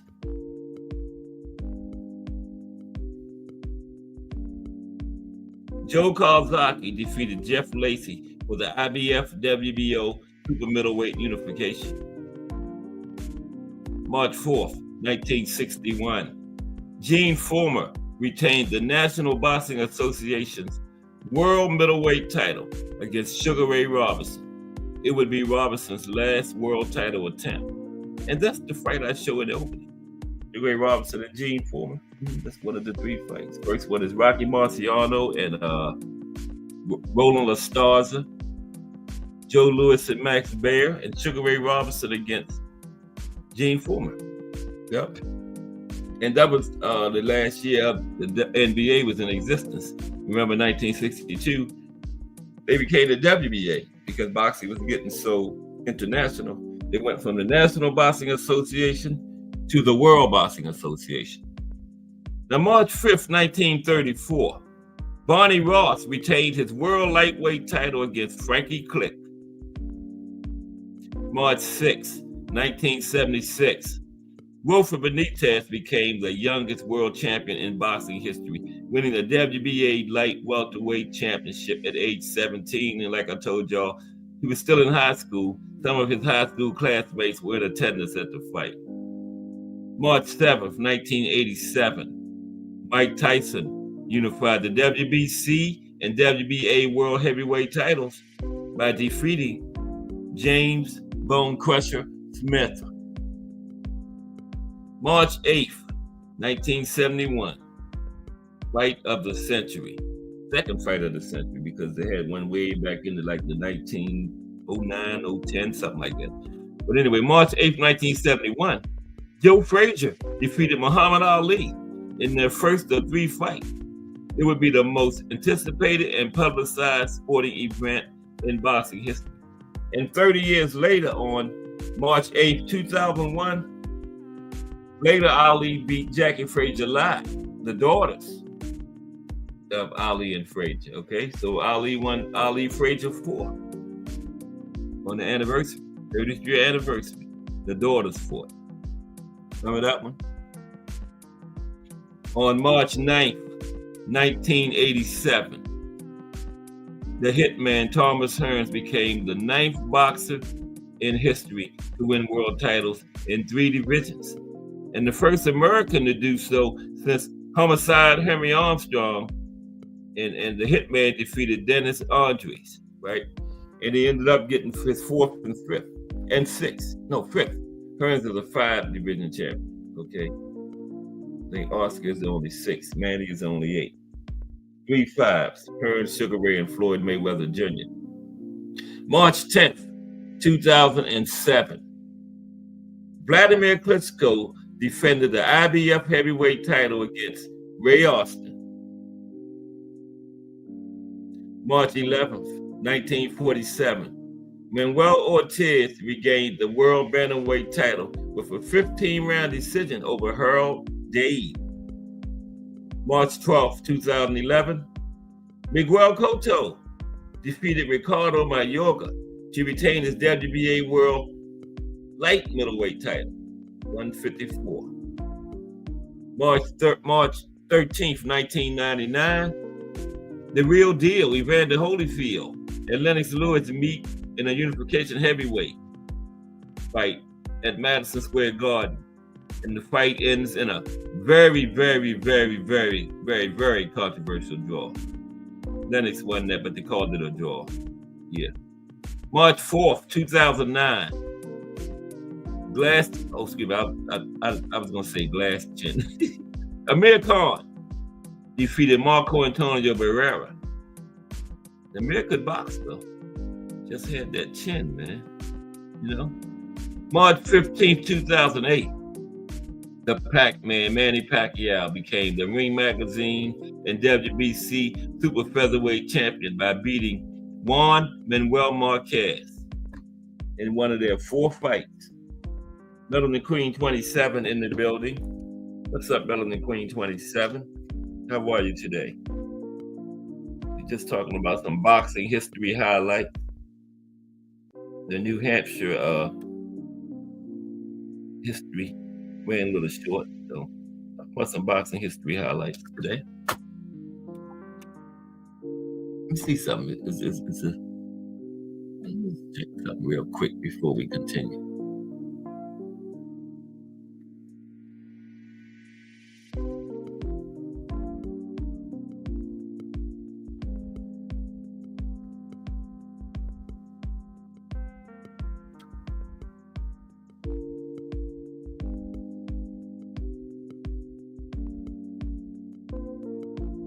Yeah, that's right. Okay. March 16th, 1876. Nellie Saunders and Rose Harlan fight in the first female boxing match. And the winner won a dish, some kind of copper serving dish or something, went to the winner. Yeah. March 17th, the first female fight. March 16th, 1876. Yep. March 17th, 2007. Juan Manuel Marquez beat Marco Antonio Barrera to become the WBC super featherweight champion, 130. Super featherweight. Okay. Boxing history highlights. On March 18th, 2006, James Lights Out Tony fought Hasim Rahman for the WBC heavyweight title, and the fight ended in a draw. Lights Out and Rahman had a draw. March 19th, 2005, Eric Morales defeated Manny Pacquiao by unanimous decision. They had a trilogy, right? Yeah, Aunt McQueen. Aunt McQueen said I'm right about the glass chin. What's up, Aunt? Yeah, American box. Yeah, but he just had that chin, man. You know? Okay. March 20th, 2010. Let me see.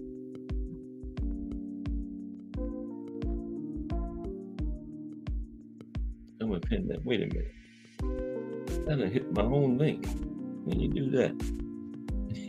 I was trying to pin it and hit it. Wow. There we go. It's pinned in there. Yeah. Okay. Now where are we? March 20th, 2010. Yeah. Vladimir Klitschko knocked out Eddie Chambers with 5 seconds left in the fight. Wow, 5 seconds. On March 21st, 1988, Mike Tyson traveled to Japan to beat Tony Tubbs and retain his undisputed world heavyweight title. Yeah, that was before Douglas. I bet you after 1990, Mike didn't travel to Japan anymore. He got beat by a 42-1 underdog over there, man. James Buster Douglas. Yeah. That was like arguably the biggest upset in sports, not just boxing, sports. Man. Yeah, that was crazy. Knocked him out too. But now they tried to say that because Buster got knocked down first, and they said he got a long count, right? And then when he knocked Mike down, they said Mike, they got a fast count. Don King tried to sue or whatever, but nothing came of it. Yeah. March 22nd, 1967, Muhammad Ali retained his world heavyweight title by beating Zor Fowler. On March 23rd, 1948, Renty Monahan unified the world flyweight title with a win over Jackie Patterson. Then on March 24th, 1975, Muhammad Ali retained his world heavyweight title over underdog Chuck Webner. With a young Sylvester Stallone watching at rings at home, the fight would inspire the movie Rocky. The Rocky Marciano was the real Rocky, though. Yeah. That man was almost losing every fight. And he knocked somebody out. He knocked out everybody in title fights. Now, the first fight with the Ezzard Charles was a decision. And Rocky was the champion, so he didn't have to give him a rematch, but he gave him a rematch and knocked him out in the rematch. So he must have gave him a rematch because he didn't knock him out the first time. And he knocked him out the second time. So everybody Rocky Marciano faced in title fights, he knocked him out. He was the real Rocky. March 25th, 1962, Davey Moore passed away in Los Angeles, California. His passing led to Bob Dylan's song, Who Killed Davey Moore? Yep, Who Killed Davey Moore? March 26, 1974, Big George Foreman retained his world heavyweight title with a second round knockout over Ken Norton. Yeah, George was destroying people back then, second round. Got Joe Frazier in the second round too. That was 73, I believe. Yeah, he won the title from Frazier. And so that's when Ali came around. Everybody was like, Ali, don't fight him. We just thought George was going to destroy Ali too. But Ali went in the tube bag and came out with the rope-a-dope. And that did it. The rope-a-dope worked to perfection. And Angelo Dundee, his trainer, said he knew nothing about he found out about the rope-a-dope when everybody else did during the fight. He knew nothing about. He didn't even know Ali was going to use the rope. He never even knew what a rope-a-dope was because they tried to say Angelo loosened the ropes up so Ali could lean back further on the ropes away from Foreman, right? For the rope-a-dope. But Angelo said he found out about the rope-a-dope when everybody else did in the middle of the fight, right? He said, in fact, he tried to tighten the ropes up before the fight. Now, Foreman's corner tried to tighten them up during the fight, and Angelo Dundee went across the ring like Jesse Owens, cursing to stop him because, once the fight starts, you can't change anything then. So, but yeah, they tried to tighten them up. Foreman's corner in between rounds one time, and Angelo caught him. I didn't know Angelo could move that fast, man. He covered the ring in like a half a second from his corner over to the other corner. Angelo was like, no, man, you can't change anything once this fight started. But he said he didn't know about the rope-a-dope. That's something Ali came up with on his own, and it worked. I remember Angelo cursing him out during the fight. You could hear him yelling, "Get off the ropes!" So he wasn't with that rope-a-dope, but it worked. That's one of them things where you say no, then yeah. Once you see it working, like the guy taking the long shot in the basketball game, you be like, no. Then when it goes in, yeah. But March 27th, 2010, Eric Morales returned from a 32-month retirement to beat Jose Alfaro and win the WBC International Welterweight title. Wow. Came back and won a title. 32 months. That's like 2 years and 8 months. Almost 3 years. Wow. March 28th, 1998, Lennox Lewis defeated Shannon Briggs to retain his WBC heavyweight championship and win the lineal heavyweight title. Yeah, Lennox Lewis beat Shannon Briggs. Got his title. Yeah, that was Lennox's first title, wasn't it? 98, yeah. March 29th, 1966, Muhammad Ali retained his WBC World Heavyweight title by defeating George Chuvalo. Yeah, George of the best chin. Never went. Ali didn't, he got a decision, didn't knock him down or stop him. I think it was a decision. No, I think he stopped him on cuts. I'm not sure. I got to check that out. But he did knock him down. I do know that much.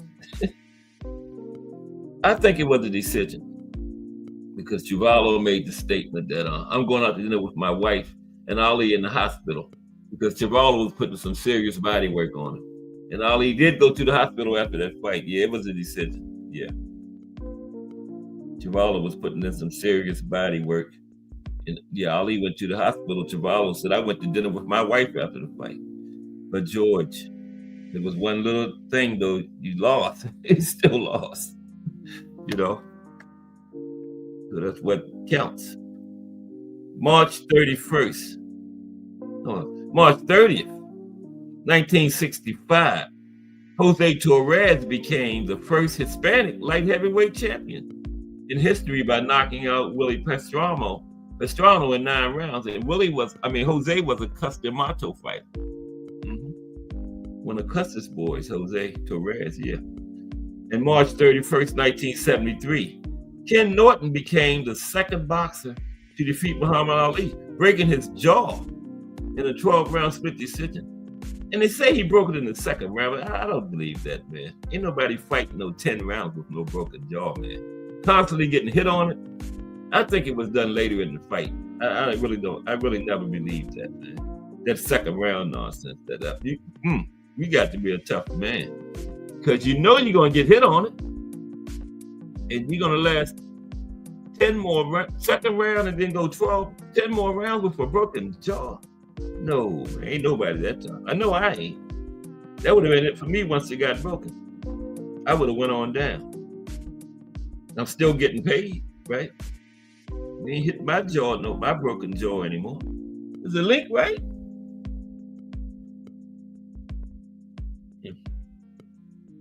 Technique. Bruce Gas, Boxing Jazz, and more technique in the building. What's happening, gentlemen? We're just looking at some boxing history highlights while we closing down today. Salute Bruce Gas and technique. Yeah. Let's look at some things that happened in April. We had a history in New Hampshire, but it was kind of short. You know, some states shorter than the others. So April 1st, April Fool's Day, 1939, Sixto Escobar defeated K.O. Morgan to retain the world bantamweight title. K.O. Morgan, that was his name.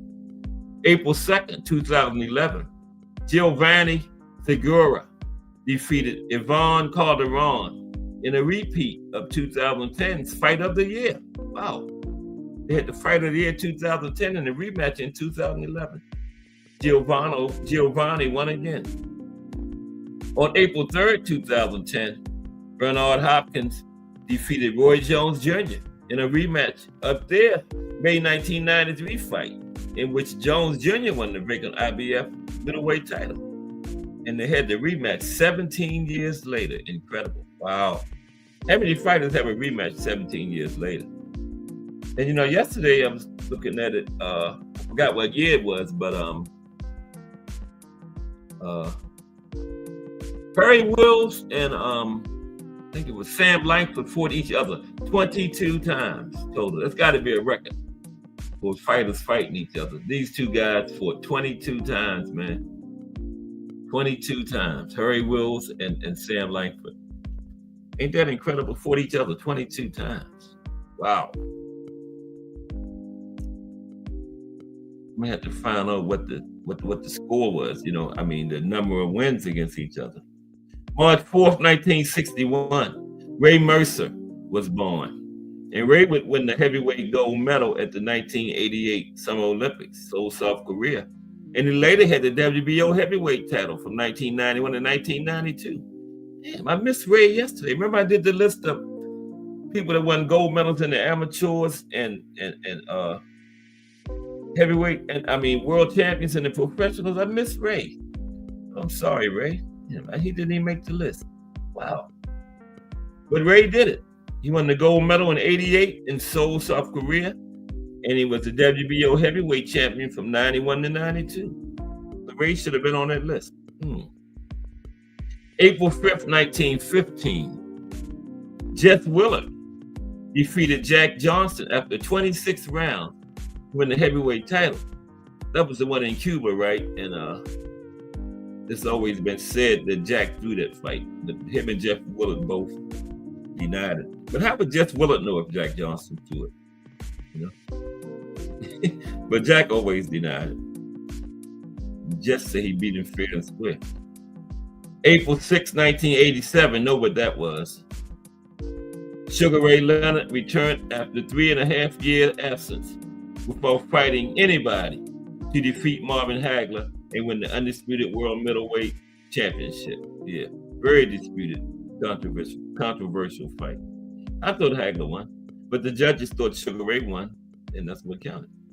But you know, I told y'all about the duck though, because remember, Sugar Ray retired again after that fight, and Hagler waited 15 months trying to coerce Sugar Ray out of retirement for a rematch. And Sugar Ray was adamant about being retired. But then guess what happened?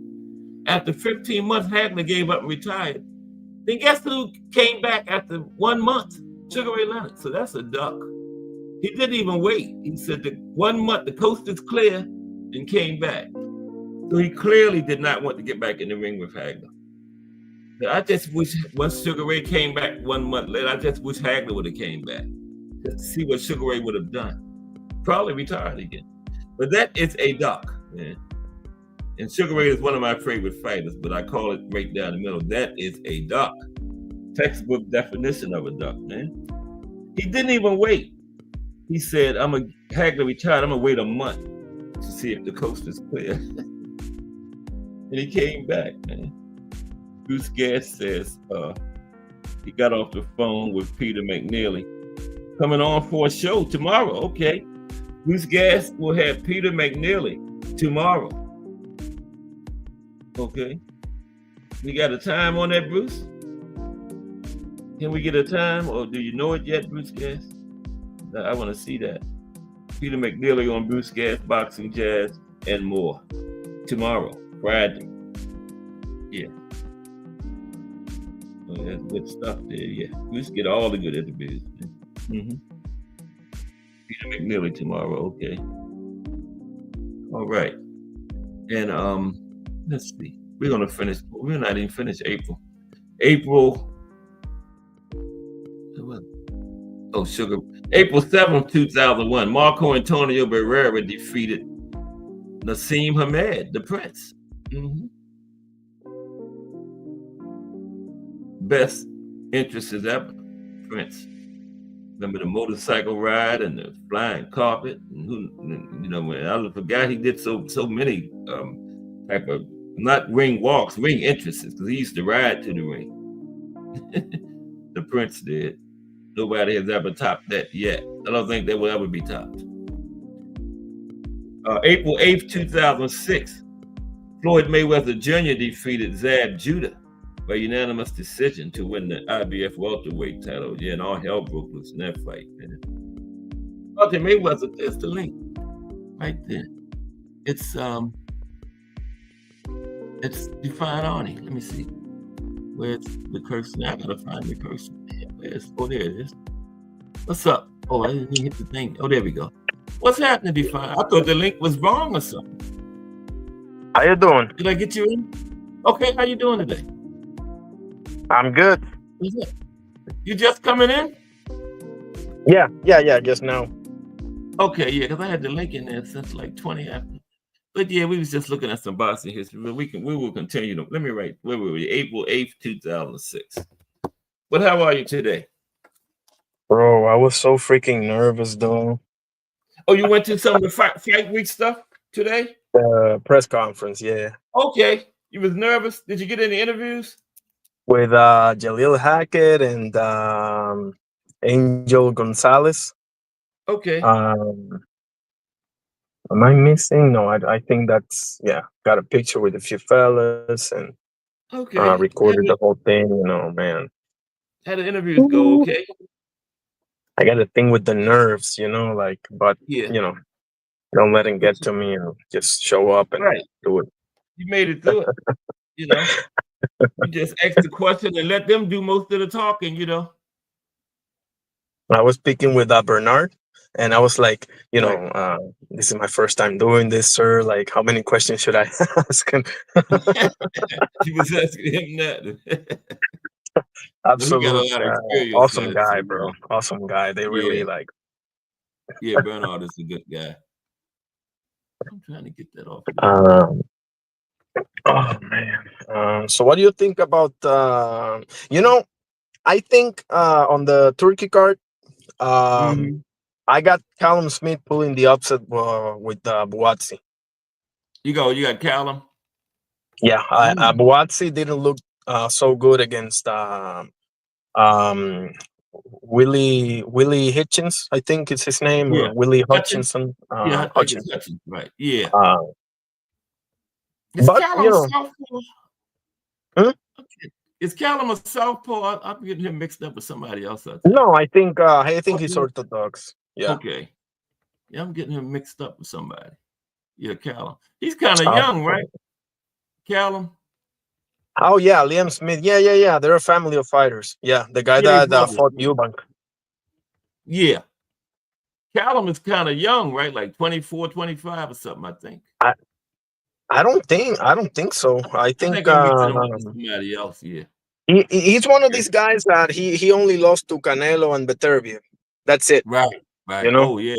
Oh, so there ain't nothing hanging your head about them two, man. Damn. Yeah. Now Man. he did get cleaned against, but he lasted the whole thing against Canelo, but he got cleaned badly against Beterbiev, bro. Yeah, Like I gotta Victoria tell you got the him. truth, bro. Like, I remember that. Yeah. uh, Yeah, it's, Callum. What is that? What card is that on? Is that on the um, Victoria card? yeah, yeah, Okay. So that's gonna be good. February. yes, sir.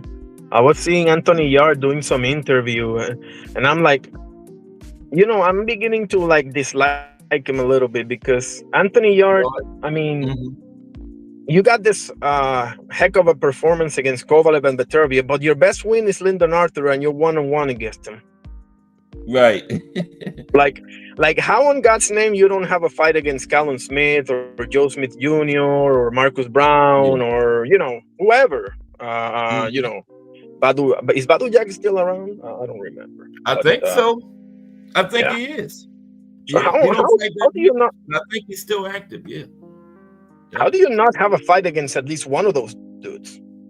Like, I don't know. That's a good question. I mean, you go from fighting an A+ fighter to fighting like a D fighter. That's Yeah. gonna hurt you, bro. That's gonna hurt Yeah, I you. know. Trust me. Yeah, after the Viterbier performance and stuff, he should have kept on, Yeah, bro. Who staying cares with if the you pick up one A-Lo. extra loss or whatever? Like you're in the mix. You know, He's a but good fighter too. Yard he's a is. hell of a talent. That's the Yeah. thing. Hmm. Yeah. Um, So I don't know what the deal is with him. Is he on one of these cards coming up? Yard? I don't think so. That's the thing. Like Buatsi has been twice on the Turkey card. Like that could have been you, bro. Like that's like he got this issue with Frank Warren. I don't know, man. It's weird. It's weird. But so when did you do your interviews today? yeah, they started at like 1:20 Okay. something, like with the first press conference, and then they came with the main press conference, and Yeah. I got the interviews afterwards. Okay. Bro, I And then was the so freaking weigh-ins. nervous, bro. I was asking Jalil Hackett a question, and I got stuck, and I was like, and inside I was like, Jesus, please don't let me, But Yeah. whatever, bro. Yeah. You just keep on going, right? It turned out Yeah, okay though. yeah, yeah. You know? Yeah. I asked him if I could ask him why the nickname Major. You remember? I Yeah. think I asked you that. He told me Okay. his mom gave him that nickname. But real cool Yeah. stuff, man. Real cool stuff. You Um, going to the weigh-in tomorrow too, right? yeah, I gotta see Okay. the time. I think it's like 1 or something. I gotta check it out. Jay sent me the Okay. message. Yeah, that's cool, man. Yeah. Oh And man! then Shout out to and J then Hardcore. Shout out to JBT community. Shout out to you. Everybody. The usual suspects. what Uh, time is it in Puerto Rico? Not too much different time from here, is it? What time right is now it it's now? 5 p.m. here. Right now it's 5 p.m. here. Oh, you're just an hour in front of us. Okay. It's 4 here. Okay, yeah. Okay. Wow. I thought it was like a more different of a time difference, but no, 1 hour. Yeah. Yeah, we're right there. Well, Jay you got like full access to go anywhere you want to and interview anybody you want to, right? Yeah, man. I gotta see if tomorrow I can interview Kenny. I didn't know Yeah. that he was gonna be there from. I think he's from Tank. Yeah. Uh, Yeah. He works with Jaleel. He's usually in the corner with him as Makes far as sense. the doing fights. Yeah, Ellis. Kenny. Ellis Yeah. is the last name, Kenny right? Ellis. Yeah, Kenny Ellis. Yeah, he usually worked with Jaleel. Yeah. Did you try to get Liam Perro, interview with him, or the other? What's his Man. fight? Hitchens. Hitchens. Yeah. Hitchens was out there giving interview, but then I think they took him somewhere or something. I was trying to get Oh, a okay. picture or an interview with him. I'm gonna see if I can get him on the way in or something. And Yeah. Paro, I think when I was I think right that when I was interviewing Jalil, I might have missed him. Oh, okay. Okay. Um, That's Man, good, man. next time I do some of this, I know I'm gonna get everybody. It's just that, man, Yeah, this is the first time, you know. bro, Jesus, I was like, F you to the nerves. I was literally telling F you to the, Yeah, you ain't gonna get to me, bro. I'm going to do you good this. now. Serious. You went through the first time. You good now. You know, you become an Yeah, old it's pro kind at of like the first time that well, I'm not gonna say everything. it, but Yeah, um, you're gonna be nervous, you know. Did you see exactly. any? Do you know any of the other like big content creators? Or any of them down there or anything that you know of? Not, I mean, I know of them, but I You didn't see don't know anybody? anybody. Yeah, You see anybody you Boxeo recognize Urbano or Net. anything? I'm sorry. So say it again. Okay, you see anybody you recognize? You know, any of the content creators? Anybody? Well, they might not be there. Um, That's a pretty big Man, that's a card. good question. I might have been. But you I got might have the seen other card somebody there. too in Arizona, Valdez and Navarrete too. So a lot of people might be up there too. You know. That's true. That's true. Yeah. I thought Yeah. about that. Yeah. Mm-hmm. Um, Yeah. a girl is fighting too. Her name is Stephanie Pinheiro from here. So women's boxing is catching on, man, for real. Is she on the card tomorrow? Yeah. I Okay. think it's Stephanie Pinheiro, her name. Yeah. Did you get an interview with her? No. I'm gonna try tomorrow. That's one I would like. Okay. Yeah. Yeah. Okay. Yeah. Yeah. The women's boxing is as popular as it's ever been right now. You know. Yeah. 2024. No Yeah. doubt about it. Mm-hmm. It's about time, really. But yeah. Yeah. They deserve it. You know. They just started going to the Olympics just a little over 10 years ago in 2012. Remember? Oh, that You was the haven't been first there? one. The Brazil, was it? Yeah. England. I think it was Oh, England. that's right, 2012. London. Yeah, Brazil is 16. London. Yeah. Yeah. Katie Taylor won. And did the Globe get one in 12? I know she got two. She got one in 16. What? And was it 12? I'm not sure about Clarissa Shields. I know she got two. I can't remember when they were. The GWOAT. Clarissa Shields. That's what she called herself. I think Layla Ali is, but you know. Yeah. I don't have really too much information to argue that, really, but I know that Layla Ali has been saying something about it. So yeah. Yeah, but you know they never got to fight. Layla was, you know, she was up there too. She's in her 40s now. What's up, Ant? Yeah. So. L-I-V-I-N. What'd you say, Ant? Living, man. Oh, okay. I said L-I-V-I-N. Yep. I was talking to our professional interviewer up here. They find on one interviews and stuff at the fight down in Puerto Rico this weekend. The what is it? Perro and Hitchens, right? Headline. Who you got to find on one in that fight in the main event? Man, they got a pretty good exchange in that one, in that press conference. Perro and Hitchens. Okay. Final prediction. I got Perro by decision. Knockout? Yeah. I don't think he can stop him. I think Hitchens is pretty. His technique, he will. But it's gonna be a hell of a fight. I think I got it like 7-5 Perro. Yeah, I got a decision. Close fight. I can't pick either way. It's gonna be a good decision. What do you think, Ant? About that one? I see that my guy Richardson Hitchens, he's been referencing the Lemos fight. Mm-hmm. He did an interview, I want to say last week. Yeah. Where he said that the struggles that he had in that fight, it confirmed some things for himself that he didn't know. Okay. You know, like he could take a punch. Yeah. He's sturdy and durable and all that other stuff, because we know how he fights. It's safety first.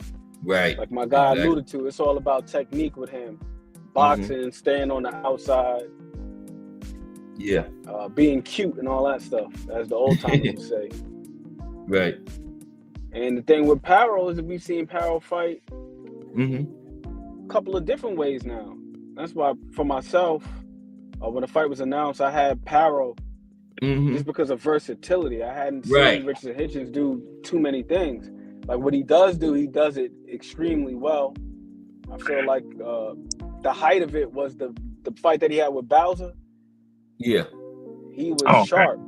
He was sharp. He was putting hands on this guy. But the only thing is, like, even in that fight, there was some moments where he didn't scrape the plate. He'd make Bowser miss, but he didn't counter him. He just let him off the hook. He didn't make him pay. He didn't make him pay. Okay. But his superiority in terms of technical ability was on display in that fight. Like, he was the superior technician without a doubt. So I'm curious to see if he takes that next step in this fight, which is, all right, you find your man out of position because you make a great evasive move, but are you going to cash in on it? Are you going to tax him for his folly? And that was the thing that he didn't do in the Lemos fight. Lemos was out there swinging wildly, haymakers. This guy was throwing everything, just going crazy, leaving himself wide open, throwing caution to the wind. And Hitchens, for whatever reason, he wasn't making him pay for it. Keyshawn did. Keyshawn did within 2 rounds. Right. Yep. And it's not like Lemos did anything different in the fight with Keyshawn. He did the same exact thing. He presented the same opportunities, basically serving himself up on a platter. But Keyshawn said, when I take that step back and make you miss, something hot is coming right back at you. He was throwing heat right back. He made a miss, straight right hand, right down the pipe on the chin. Hitchens take the step back, that he's tying up. He's not working. So that's what I want to see from him. You think he had trouble timing Lemos, maybe? He couldn't have had trouble timing him. He just was too risk averse. He's just thinking safety first, which isn't a bad thing. I don't knock him for that. I mean, you're already in the fight. You want to take the least amount of damage possible.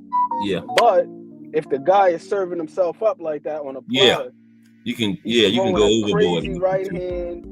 He got his hand. He got the other hand down. He's squared up. His feet. He's off balance. He's out of position to defend himself. You might as well make him pay for it. Might as well. Might as well. And there was a moment in the fight where Sergio Mora says, like during the commentary, where he says the only way to stop a guy from being that aggressive is you got to counter him.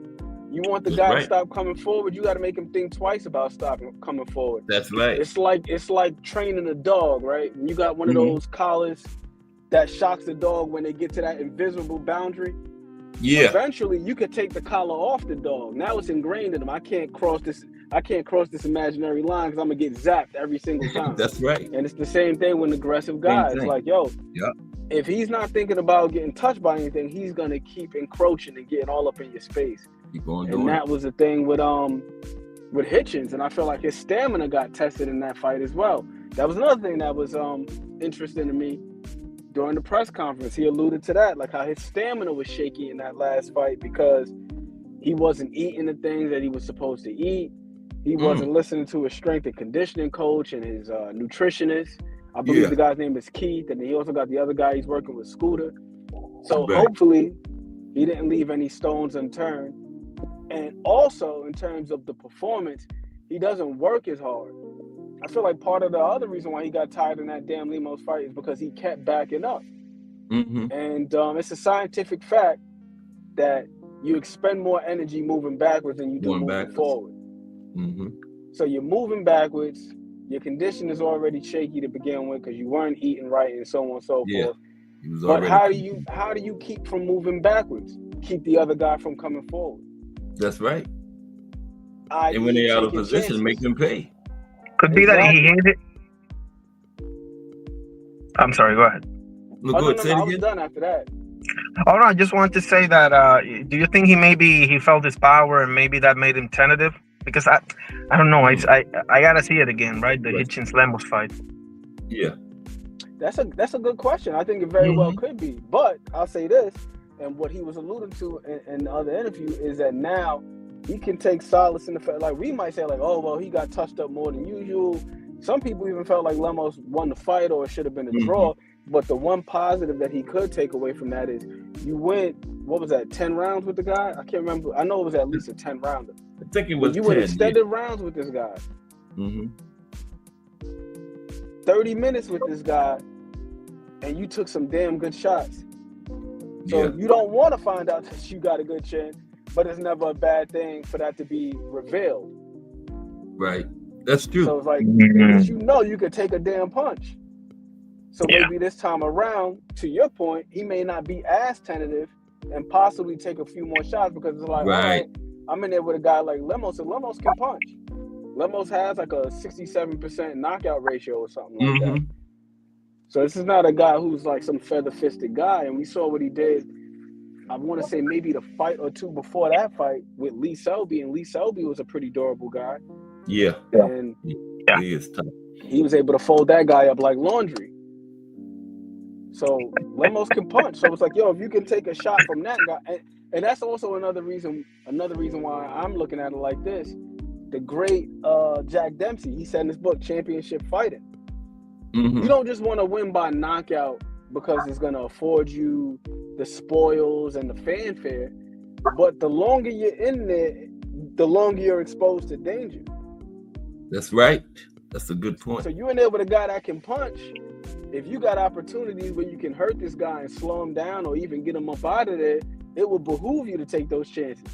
Yeah. Because the better you can keep his hands at home, that means the less that you got to worry about defensively. Yeah, that's beneficial. And Canelo said as much about, what's my guy's name? James Kirkland. He was saying part of the reason why he knocked James Kirkland out the way that he did was because he felt the shot early on and was like, nope, I don't want to take any more shots like that. Right.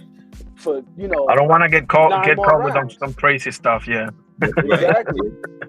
Yo, that's the perfect quote right there. Remember, Emmanuel Stewart said that to Lennox. Yeah. It's like, yo, this guy is still dangerous. Get him up out of there. I think that was with Lennox against Tyson, right?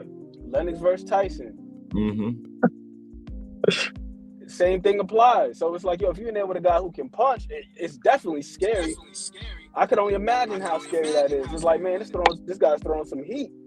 But conversely, it's like, yo, if you fight fire with fire, you get him the hell up out of there, you ain't got to worry about that no more. But the longer the fight prolongs, you do got to worry about it. It's more opportunity. That's right. Like my man Define just said, you might mess around and get hit with some crazy shit. So get this guy up out of here so you ain't got to worry about the craziness. Especially if he leave himself wide open, giving you chances, take advantage of him. Exactly. Especially if he's fighting like that. Yeah. It's different if the guy is a little bit more tactful and you like, okay. And you don't want him to get confident though. And you don't want him to get confident because those guys that are like wild and stuff, if they see you like a little tentative, oh man, they're gonna be like, okay, let me just, they just gonna press. You spot on, bro. They're gonna just get wilder. They're gonna get wilder because it's like nothing is coming back. So what do I have to respect? What do I have to fear? This guy ain't gonna do anything. Exactly. Let me just let my hands go. And that's essentially, that's how Lemos fought that fight. And there were a couple of moments where it got extremely dicey for Richardson Hitchens. And the crazy thing is, it's like Richardson Hitchens, hands down, he's the superior technician. But that's the other thing that we can't account for in a fight sometimes is, like what Define said. Is the guy going to get spooked? Because you can have all the technique in the world, but if you too spooked to put it on display, what does it mean? What does it amount to? Yep. It's worth nothing. Worth nothing. Right. It's worth nothing. That's true.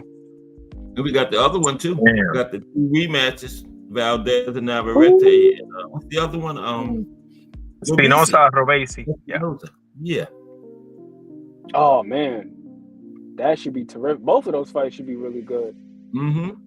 I want to see if Valdez gets back to being a little bit more tactful and just opening up his toolbox a little bit more because I feel like he's a far better. He's another one. Like I feel like he's a far better technician than what his last couple of fights would suggest. Yeah, that's true. Last couple of fights would suggest. I feel like he got so damn hook happy I know. Which is the case with that Reynoso camp, man. Like, they love that high guard trap. They come forward in the high guard, and then they just wing. They're trying to wing that counter left hook. But the one that he got Berchelt with, right? See, but here's the thing, though. When he got Berchelt, he was on the back foot. He wasn't pressing the action. That's right. He was moving backwards. He weaved about 2 or 3 punches, slip. Yeah. Then he threw a counter left hook. Berchelt was the one going forward. Yeah. Berchelt was the one going forward. Exactly. But that's what I want to see from Valdez, is like, get back to doing that. Like, he's got far better footwork than what he's displayed. And when I say better, not just in terms of speed and being fleet of foot, but just being educated. Like, he used his feet to set up a counter hook, as opposed to just like, all right, I'm going to come forward and I'm going to just set that high guard trap. Like, if you look at Reynoso's fighters, Valdez and Canelo in particular, most of the time when them guys are throwing that left hook, it's out of the high guard. You shoot a jab, they trying to counter it with a left hook. You throw a right hand, they catching, they trying to counter it with a left hook. And it's kind of like rinse, wash, repeat. And it gets to the point where they're no longer setting it up. It's more reactionary than it is proactive. Right. So that's what I would like to see with Valdez, because I think that Valdez, man, he's a damn good fighter. Like, when he switched on and he's utilizing more tools, but I can understand where he kind of became a victim of his own success. You knock a couple people out, like, look at Valdez's knockout ratio. I think it's over 80%. Like, the guy can punch. It is. Yeah. Knockout. You get to a point where you knocking people out, you start to forget that, okay, I was knocking people out because I was setting things up. It wasn't just the power. It was being crafty, being tactful, being artful, being deceptive. You know what I'm saying? Like my guy Define said, Berchelt was coming forward. Like, how about that? Like, especially when you got a guy like Navarrete who's extremely, extremely aggressive. Yeah. And he's a guy that leaves himself wide open. That guy, he can catch him. Everything he does is inverted. It makes no sense to me, but somehow it works for him. Like, he'll throw uppercuts from the range where he should be throwing straights, jabs and crosses. And then when he's up close where he should be throwing uppercuts and hooks, he's throwing jabs and crosses. I'm like, why the hell are you throwing these punches from long range that you should be throwing in close, and vice versa? But somehow it works for him. It got him to where he is. Yeah. But you think Valdez, if you say he uses skills, you think he should be able to get Navarrete up out of there with that hook, shouldn't he? Valdez? Not just the skills. I don't think it's just the skills. I feel like he has been using the skills. I think that it's just more so a matter of the application. It's like, you got this whole tool bag, but all you're trying to use is a damn hammer. But if you got a screw, you need a screwdriver for that. You use the hammer for the nail. You use the hammer for the nail. But it's like with Valdez, he's gotten so accustomed to using the hammer that he's trying to bang a screw with that. It's like, bro, just pull out the Phillips head or pull out the flat head. You know what I'm saying? And use that. That's good stuff. When you need to use the hammer, then you resort to using the hammer. Right. But you become a prisoner of your own success. It's like you become a prisoner of your own success, right? That's right. Yep. That's exactly it. It's like, yo, I'm just knocking everybody out with the left hook, but you don't got to set the left hook up the same way. You got to go straight to the knockout now instead of trying to set it up and everything. Right. Or, here's the thing. If you got a guy that's coming forward and you can use the high guard trap, then use that. But then when you got a guy like Berchelt or like Navarrete, where they're throwing punches and they're leaving themselves wide open, use your legs and be deceptive. Get him to fall in, because the one thing with Navarrete is that guy, he's going to push the issue. And a lot of times he puts himself in precarious positions because he's falling in as he's throwing shots. And knowing that if the guy's falling in, you got to use what Teddy Atlas would call that push and pull. Kind of like what we seen with Vander Holyfield, the way he knocked out Buster Douglas. He knew Buster Douglas couldn't help himself. He was a sucker. It's like, if you're in range, he's going to throw the uppercut. So what do? You step in range, get him to fire the uppercut, but he's going to put himself off balance. He's going to fall forward. So as he's falling forward, you step in, then you take the step out. Step in, get him to commit, and then step out, and then allow his momentum to carry him forward. Then you counter his ass. And that's what I want to see Valdez do. It's not so much a matter of firing the left hook, but find different ways to dress it up. Right. Oscar De La Hoya is another one. Like, everybody knew Oscar De La Hoya was going to throw that left hook. And he had a magnificent left hook, a beautiful left hook. But if you look at his career, the way that he started to layer his left hook, layer his offense and build around the left hook, like the Mayorga fight, for example. In that fight, damn near every time he threw the left hook, he started it off with a straight right hand. And then he started varying the straight right hand. In one engagement, it's straight right hand to the body. And what does that do? Now that gets Mayorga to drop his hands. Now he's wide open for the left hook. So straight right hand to the body, and you put the left hook right behind it. Then he started changing it up a little bit to where now it's straight right hand to the top. Then it's a straight left hand to the bottom. And then he's dropping his hands. Now he's throwing the left hook. So just finding different ways to vary the pattern.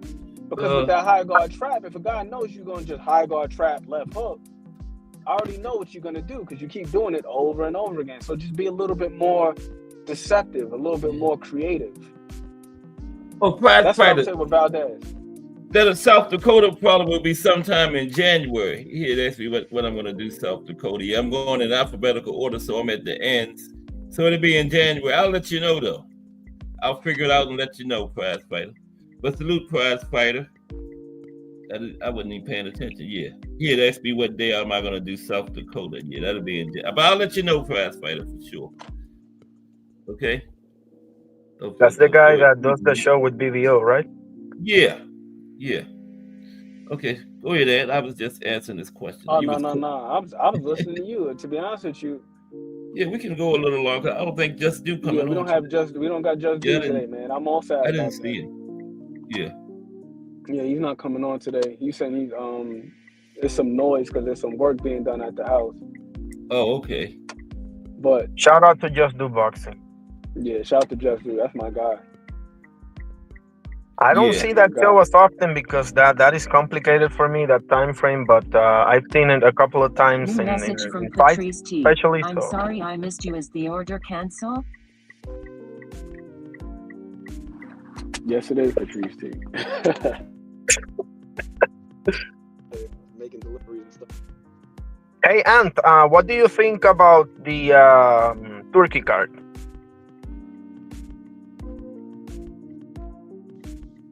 You said about the what? Which one? Yeah. Which one you talking about? That's a great card on paper.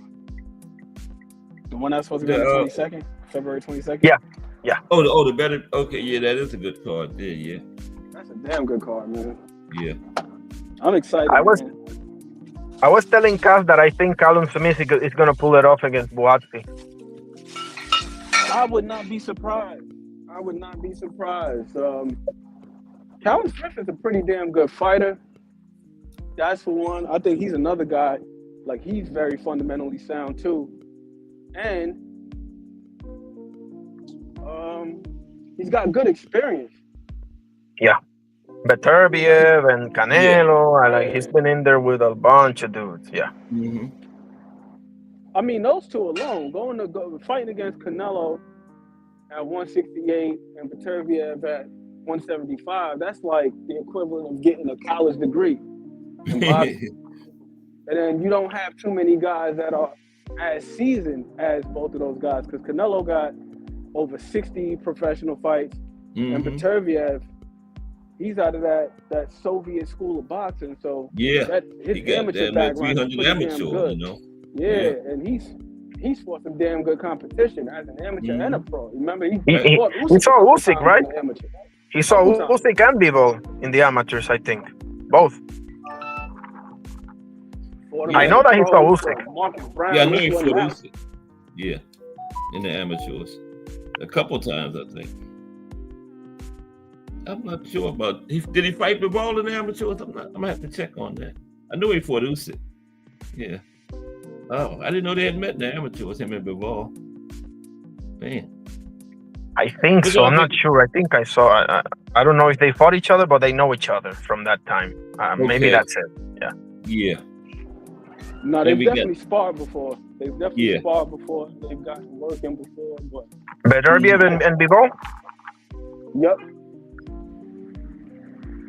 That's why in that press conference, he was saying he knows. When they asked him, "Do you have any message for Arthur?" For Dimitri, he knows.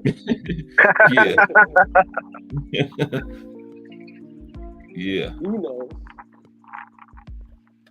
What about the big tell me I something. think Callum Smith has a damn good chance, man. Callum Smith, Yeah. you got to remember, before the fight with Beterbiev, he was on the streak, knocking guys out. He got a dude convulsing in the ring once. Yeah, he did. That guy, Callum Smith has a hell of a left hook. His left hook is there we go. That's his money. Yeah. That left hook is money. It's money. And he's tough as nails too. Yeah. Yeah. Because Canelo did everything he could to try to break him down, and he couldn't. Couldn't do it. Smith was in there. What about the big heavyweight rematch coming up in a couple of weeks now? Oh, that should be exciting too. Yeah, right up on You saw the promo? You guys saw the promo? Oh, that was fantastic. Bro, you're gonna die laughing, Cass. Believe me, you're gonna die. I almost died laughing, bro. Honestly, that was good stuff, man. Yeah. It was cinematic. I'm not gonna spoil it for you. It felt like a movie trailer. It felt like a exactly. movie trailer. Exactly. More than it did a promo for Oh my gosh. I'm gonna have to check that out then. Yeah. That was awesome. When John Fury, well, no, I'm not gonna spoil it for you, Cass. Man. It was awesome. The fight, though, what I want to see from Tyson Fury is how does he command better control of the center ring? Yeah. That's a good point there, man. Because damn, Usyk surprised. He spent a lot of time on the ropes, bro. Like a lot of time on the rope. He got that. That was the thing that got him in trouble. That was the thing that got him in trouble in that fight. I rewatched the fight recently, and I noticed it was similar in the fight that he had with Valine as well. The fight that he had with Otto Valine. Oh yeah. The same things they surfaced in that fight as well. Some of the same issues that he had with a smaller southpaw. Yep, I heard that before. Yeah.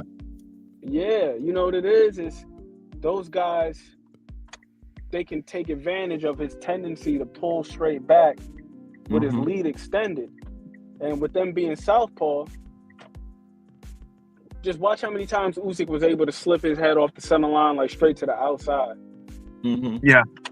Change levels, get Tyson the back straight up, and then boom, straight left hand and Usyk, coming down the middle. And that what's the word I'm looking for? That fighter description that you're saying, you know, the southpaw and everything. Usyk is like the best version of them. The best. So he's the ultimate version of that. I agree. No, he's right-handed too, so a strong hand in the front. You know, Usyk is really right-handed. Yep. Usyk is a strong hand. Is the right hand? He's right-handed. Yeah. I didn't know that. Okay. Yeah. Fighting out of that southpaw stance. Those level changes were giving Tyson Fury fits. Every time he changed levels, he was just backing straight up. Yep. I'm not sure what the remedy is. Maybe he needs to be a little bit more decisive, and you know, people always talk about like jabbing at the chest. Try to stabilize him or something. But if he allows Usyk to dictate the rhythm and the pace like that, it's going to be extremely difficult for him to keep up with that. He's got to find a way to slow training it down him now, right? Bit. You said Ben Davison? Is Ben Davison training him now? I don't know. Fury? No, I don't know. I don't know that. I think so. I saw an interview. Ben Davison speaks. I mean, I didn't watch it, but I saw on the YouTube. Ben Davison talks about Tyson Fury training Tyson Fury because he trained him for Klitschko, right, and all that. Yeah, he trained him earlier. Yeah. So something about getting back.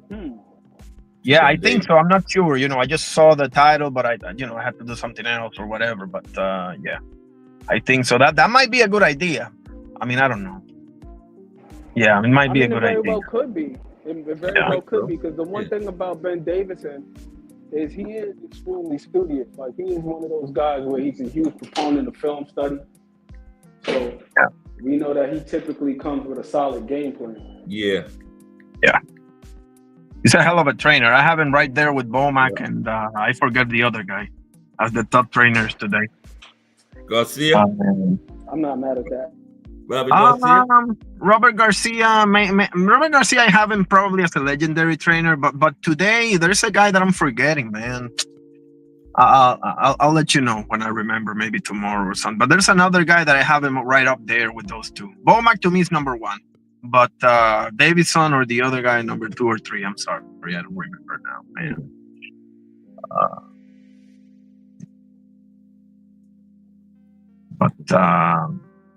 And what do you think about? Oh man, I wanted to ask you the other day and I forgot.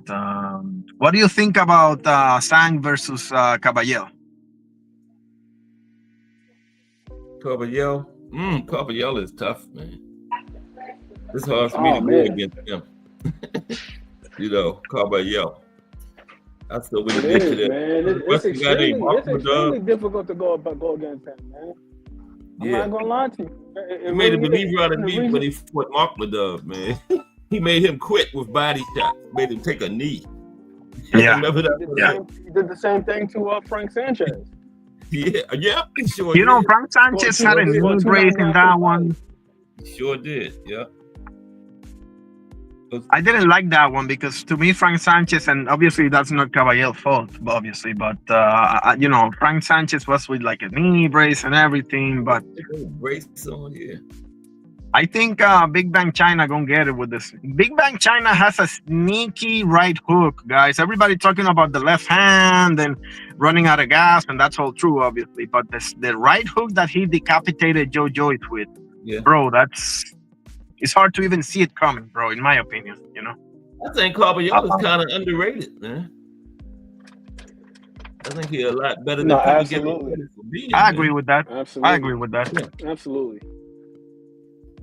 He's getting his shot. It's for a title, obviously, right? Oh yeah, you're right about that. What's the name? That right hook, Joe Joyce, man. That was devastating. That was whoosh, man. Oh man. It's hard to see it coming too, because you know I don't know, man. He threw it from the hip too. He threw it from the hip, like. The problem with my guy Big Bang China is, you know, he disappointed me in the Joseph Parker fight because he dropped him twice and did almost nothing else, and he reacted as if he was robbed or something. No. Bro, you did nothing else. That's 4 points. You got 10 more rounds. I mean, Parker won. What's your point? You know, like. Yeah, I worked it. Yeah. And what do you think about Dubois Parker, right, bro? You got to put both of your points together. You got to put both of your points together, in my opinion. Like, he did get outworked, and he also didn't do enough. And that's the one thing about Zhang that's always in question in every fight is his stamina. It's like, how good is his stamina? If he don't get you out of there, there's a good chance. He depends too much on that, right? It's obvious. Yeah, he depends too much on catching you. If he doesn't catch you, he's pretty much screwed. I don't think he's not going to catch Caballero early. He can possibly. I can't remember what this guy's name is. But, I gotta look up this gentleman's name. No, not his knockout rate. There was a guy that Caballero fought. Oh, okay. That had him in trouble pretty early on in the fight. Okay. He ended up stopping the guy. He ended up stopping him several rounds later, but early on in the fight, I got a little drunk. Magomedov or something, the Russian guy? Nah, it wasn't Makhmudov. It wasn't him. Makhmudov. Yeah. Okay. It wasn't him. It was another guy. Because I watched the fight recently. When I get a chance to find this guy's name, I'm going to find his name. But Dubois Parker to me is 50-50, bro. It's an interesting fight. Dubois Parker definitely is 50-50 to me as well. Right. It's 50-50 to me as well. Yeah. I was like Dubois, and then I was thinking, like, man, Parker, bro, he's come a long way. Let me give him his well, to quote Justu, let me give him his Justu, you know. And his confidence level yes, he has. through the roof, man. Parker, you know. He's come a very long way. Yeah, I like them both. It's a tough spot for me because I want them both to win, and obviously both of them cannot win. that's true. Right. That's the tough part about being a fan of the sport. Right. That, there are those nights where it's like, That's what happened. Mm-hmm.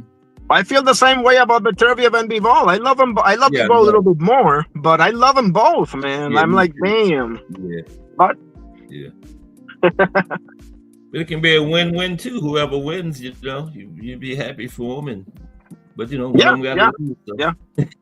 So, it's a sour feeling because you don't want none of them to lose. It's like, man, one of these guys gotta pick up an L, bro. But man. At least they didn't have to fight each other. But hey, they're the two top light heavyweights, so Yeah. And they give us the fight, so that's what we want, though. Turkey is the MVP of boxing. I'm saying it right now. Turkey Al-Ashik is the MVP of boxing. He's the face of boxing. Let me ask y'all this. Who do y'all think right now the fighter of the year is for 2024? Fighter of the year. Fighter or fight of the year? Fighter. Fighter. Yeah. Right now, if I had to pick right now. Usyk. If Usyk beats Fury, I think he gets it. Yeah, we gotta put an if on that, but if he does it, and never mind. Even if Dubois goes and knocks out Joseph Parker, Dubois got a good case for it, man. Yeah. Who? Dubois. Oh yeah, bro. But if Usyk wins Fury, I think he's got it, man. Isn't there another guy that I'm forgetting? There's another name that should be mentioned. I don't remember now, but it's definitely between those two, I think, right? I don't think there's any debate on that, right? Dubois had a heck of a run. Yeah, for sure. I mean, if Joseph Parker wins, you might even have to consider him. That's right. You might even have to consider him. Yeah, that's right, bro. He beat two killers. I don't care if they're in their prime or not. Wilder and Big Bang China and now Dubois, bro. Like, wow. Yeah, if he were to beat Dubois, you definitely have to put him in the mix. You should. You definitely would. I would almost say if Usyk loses, the winner of that fight would get it. I'm gonna put it to you this way: if Usyk, because obviously Dubois and Parker, that's next year. But if Usyk beats Fury, it's Usyk. If Usyk doesn't beat Fury, then probably Dubois should get it, in my opinion, because people were talking so much shit about that guy with the Joyce fight and with the supposed low blow with Usyk. That's another thing. AJ was looking strong going into that Dubois fight, remember? I'm sorry? AJ was kind of like on a little run going into that Dubois fight, remember? Yeah, but he beat who? Like Helenius and Ngannou, and what's the other guy, Franklin? Or am I missing somebody? He beat Jermaine Franklin, Robert Helenius. And then Ngannou? Ngannou, and it was somebody else, Otto Wallin. Oh, Otto Wallin, that's it. Yeah. I mean, come on, bro. Like, nah. I don't like AJ, so that's probably my momentum going into it, though. He was confident, and he was looking like his old self and everything, man. Sure. And Dubois went in there and stopped him. So that was big, Dude told Dubois, I'm gonna hit you with the chair across your face. I'm like, bro, like I don't think I've ever heard a weaker threat in my life, bro. Like you're a boxer, right? You're a boxer. You got this, right? Yeah. Freaking camera. I'm sorry. Yeah. You got this, right? And you're standing with a bunch of security people, and you're gonna tell the guy that I'm gonna hit you with a chair across your. Damn. Or maybe I'm making a lot of what is not, but I don't know. That don't sit well with me, bro. I want to do what to do him like he did, and bro, face down, ass up. Sorry for my language. Yeah. To switch call mode, say call mode, or to end voice recognition. Yeah. But AJ deserves the chance to be back, bro. Like I will say this, like he's a stud, he's a warrior. Give him a chance to regain his crown. He deserves the chance. I'll say that. Like respectfully. Which they said rematch. He fought a terrible fight, man. I don't know what AJ was doing. And then when he had momentum, he squandered it just by getting overzealous. Because he hurt Dubois, man, with a good shot, and then just went crazy and threw that uppercut from too far out. And let me ask you something. Let me ask you something. Do you think it's valid that I don't like Cass, obviously? Do you think it's valid that I don't like AJ because Fury, as much as people talk about him, had to see Wilder 3 times and AJ basically avoided him? Is that a valid reason? Because I don't want to be like one of these hater guys, you know? Oh, no, it is. I mean, it is. If that's a fight that you wanted to see, I mean, for myself... Yeah, that's true. For myself, I would have liked to have seen it, but I also got to say this. For the past couple of years, I thought that Anthony Joshua had one of the better resumes overall at heavyweight. When you look at them, everybody he's fought Klitschko, he's fought Joseph Parker, he's fought Dillian White, he's fought what's my guy's name? Povetkin. Oh, that's right. I forgot about that one. Yeah. Pulev. He's got a damn good resume. I think he got Otto Wallin on there. He's got one of the better resumes at heavyweight. Now, of course, you can say the heavyweight division is pretty thin, but I'm just talking about just like overall. Where it's like Tyson Fury's probably got the biggest win. Yeah. But overall, it's like you look at his resume. Not a lot more. Not a lot beyond the trilogy, and I see what you mean. So it's like the opposite of each other, isn't it? One guy has fought a bunch of dudes, and the other has fought the biggest fights, but not much after that. You know what I'm saying? Yeah. Like, you know what it's like. It's like it's almost like looking at a fight, right? It's almost like looking at a fight itself. And what I mean by that is, for example, we were just talking about Joseph Parker and Big Bang Zhang. Joseph Parker was a lot steadier throughout the fight, over the course of 12 rounds. But no Zhang doubt. Clearly had the bigger moments. He scored the 2 knockdowns. And that's kind of like how I look at Anthony Joshua's career. It's like, yeah, you could say that what's name was left on the table, Deontay Wilder, but when you look at his body of work, everybody who was solid to good, AJ's fought them. Win, lose, or draw. Because even sound is weird. Thank you. Thank you. Appreciate you. He lost to Usyk twice, but the first time was a UD. The second time was a split decision.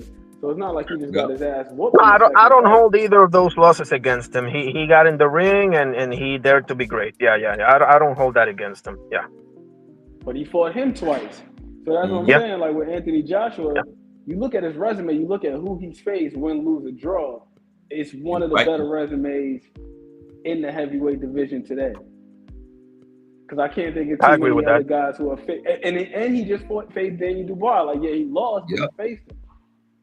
But he fought him, that's right. I don't know, man. Like, I feel like Fury and Wilder took like 20 years off of each other's life, and this guy is fighting. I mean, I don't know. Maybe I'm being too harsh on him. That's one thing that I'm trying not to do. Be too harsh on a fighter. You know, beyond what you may feel about what he said here and there, whatever. You're not in his shoes anyway. But I'm trying to be as fair as possible. You know, with the fighters and everything, because. You know, for example, I heard in an interview, he said to Big Baby Miller, you're not on my level. You're not on my I don't get the UK accent. I'm sorry. You're not on my level, right? And I'm like, and I actually commented, I'm like, bro, you're saying Big Baby Miller. Now, if you want to say that he cheated and whatever, I got you. But to say that this guy's not on your level when your last 3 opponents were clearly not on your level, outside of Dubois, obviously. Like, I mean, but I don't know. Fighters can be crazy, obviously. So maybe I'm the one that's being too harsh. No, you make some good points there. Yeah. We'll see what he does. He hasn't announced anything, right, AJ? No, I haven't heard anything after that last loss. Not yet from him. That's fine. Okay. Let him take it on some time off.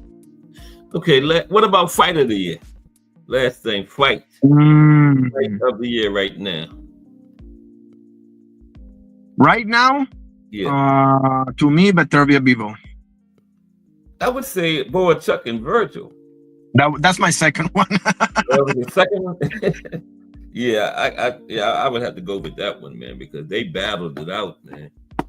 I got Bivol Beterbiev for a different reason, though. Like, to me, like, everything came together, you know, like the what we expected, like for that reason, you know. That's a good point. Yeah, and it was a good. I wouldn't be mad if that one won it. I wouldn't be mad at all. That's absolutely right. Yeah. Is Sam still here? He dropped out. They would deserve it if they won it. Nobody could be mad about it. That was a great fight, man. Yeah, no. If you're a fan of boxing, I understand that we have our preferences. I have mine. It's Bivol, even though I love both. But you know, it's kind of your duty as a hardcore guy to be like, man, what a fight. You know, like, you know what makes so good they find Arnie? All the way up until that ring announced the decision, nobody knew who had won. Not one soul, bro. Nobody. Literally. That's boxing, bro. That's what makes it so good, man, you know? That's what makes it. People could have said, I thought this, but until they made that decision, it could have been either one of them, you know? That's true. So I saw everything. A draw, a Bivol, a Beterbiev. I wouldn't have said nothing, bro. Nothing. Believe me. Nothing at all. Okay, if you got anything else to find, Arnie, we're gonna get ready to get up out of here, man. But I really enjoyed. This was a good cook, man. Really enjoyed. That was awesome. It's always a pleasure, and I think we need to revisit the fight of the year after this weekend and after Fury Usyk one, because that may have something to say, you know. Yeah, that'll have a lot about that. Because I think if Usyk wins, I'm not saying he deserves it, but he definitely got it. You really can't be mad about it. If he wins this, because he gave Fury his first loss, and then he won the rematch. So, and first heavyweight 4-belt undisputed. So, yeah, I think he has it hands down if he wins. Dude beat AJ twice, and he would have been Fury twice. I mean, come on, bro. Yeah. Like, and being the smaller guy on both. Yeah. If he beats undisputed, he's a man at heavyweight. If he wins this next fight, nobody can say anything about it. For right now, it's Usyk, and he came from cruiserweight. Remember? Oh yeah. I remember his fights with Maris Bridis, with Marco Hawk, with yeah. We could go all day. Oh, trust me, I can do this with you all day. Believe me. But we continue tomorrow. And love you, bro. Good luck at the press conference tomorrow. Appreciate you. That's what time is it? You said you didn't know what time it was, right? Give me a sec. Yeah.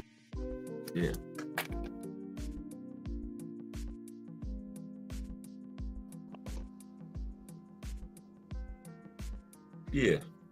Because there you go. I think they're usually like 1, 2, something like 12 press conferences.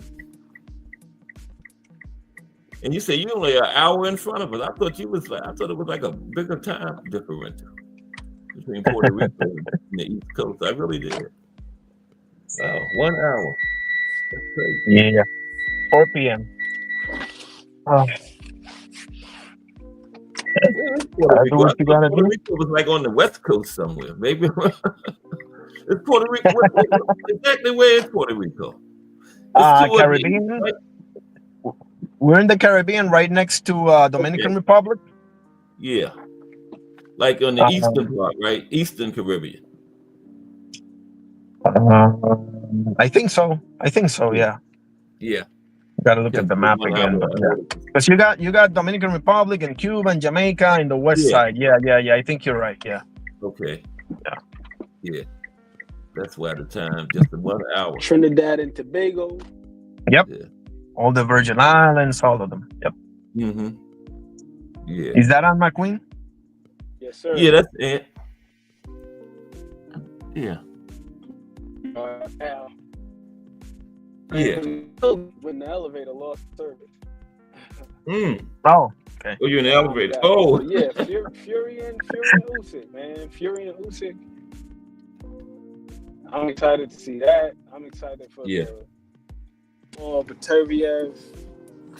And remember, David versus David, February 1st. Oh man, I forgot about that. Right. Oh wow. You know, when they announced Are you kidding me, bro? everybody forgot about David and David all of a sudden, seemed like. And then we got Tank. I mean, bro, this coming year, bro. Yeah. In the first 3 months of the next year, we have the undisputed Bivol Beterbiev. We got Tank. We got the Davids. I mean, bro. So that's an indication of how the year going to be, man. Wow. Fire. I'm excited for that Tank fight as well. Yeah. I am too. I like Lamont Roach. You know? I think Lamont will. I think it's going to be a terrific fight. I think Lamont Roach, this is just my personal opinion. I believe that Lamont Roach is one of the more technically sound fighters from 130 to 140. I would probably have him in my top 10, top 15 in terms of just technical ability. Okay. Like, I think he's that good of a technician.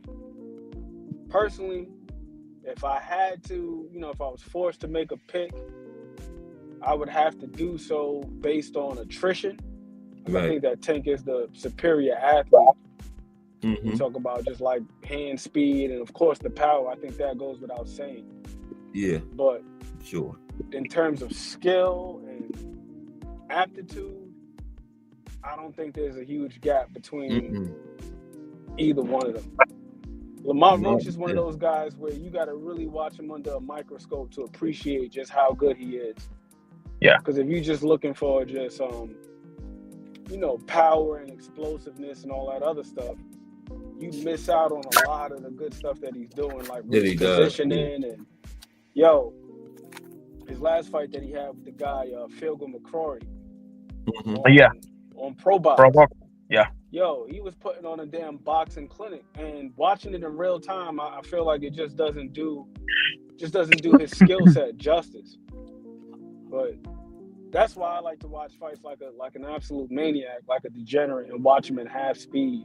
Yeah. Just like look at all the little subtle things they're doing. Yeah, just look at all the subtlety. Like yeah.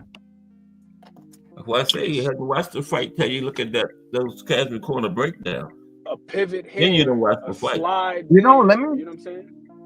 And the other day I saw Foreman versus Muir. With you and Thomas Hill, I think. I think that's the channel image, right? That was it. I believe so.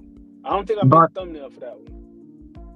but is that that wasn't the breakdown, right? Of George Foreman being the scariest. That was just okay. That was just us watching the fight. And next time T Hill and I, that's what we like to do. We like to just watch the fights because it's always cool to. The hypotheticals and prognosticate and all that stuff, but it's like, instead of just arguing back and forth about who we think will win, let's just watch these guys fight and see what they do. Appreciate it, yeah. And that too, appreciate it for sure. Because, man, some of these guys, when you really, really pay attention to them, because here's the one thing: watching fights live the night of. Yeah. If you haven't trained your eyes, it can be extremely difficult to pick up a lot of the nuances. Yep. Like, I'll say this. It took me a little while before I started to really, really appreciate fights. Not enjoy fights, but really to appreciate them. Because I'm in that process right now. Yeah. Beyond that, I'm in that process right now. Like, as we speak, I have improved greatly my boxing knowledge to where it was before. But when I listen to guys like you or Boxing Jams or whatever, I'm like, damn. I'm like, okay, let me just pace myself and keep learning, because clearly, but I'm the same way, bro. Like I'll check. I used to check out Gems a lot. Another guy, Coach Barry Robinson. Watching guys like I think his name's like Marvin Cook, who was a coach. And then I started watching fights, not every day, but like, let's say on a Saturday or something like that, if there's nothing on or before fights, I'll watch a fight, one that I've seen before, and I like to retrace steps, especially if there's a big moment, right? Like, if there's a big moment, like somebody got knocked down or somebody got hit with a big shot, I'll watch it from that moment, but then I'll watch it backwards. Almost like when you watch a movie and the intro is the end of the movie and the character's doing the narration. And like, you're probably wondering how I ended up here. That's kind of how I watch fights. Like, I'll watch a fight, I'll see a punch land, and then I'll rewind it and then rewatch the sequence. And then I start looking at the things like, okay, the fighter's foundation, where his feet placed. What is his timing like? What shot did he throw? Was the punch a throwaway? Like, the angle, the arm angle, like, how did he land a certain shot? Like, for example, you just mentioned the two Davids. The one thing that I find myself over the past several fights with David Benavidez becoming just more and more impressed with him is, like, what he lacks in aesthetics. Like, his technique isn't the prettiest, whether it be his footwork or even like the form of his punches. But the one thing that I'm starting to really, really appreciate with him is his intention. That guy fights with quite a bit of intention. Like, for example, the fight with Demetrius Andre, when he was fighting against Boo Boo, he was trying to land the right hand, but Boo Boo was doing a good job of defending it. So then what did David do? He started to change the trajectory of the punch. So instead of punching where the hell he was, he's like, all right, I'm going to punch where I think he's going to be. And then not only that, but also I'm going to punch where he won't be able to deflect it. If you look at that shot in the fourth round, Boo actually did the right thing. He had his hand up.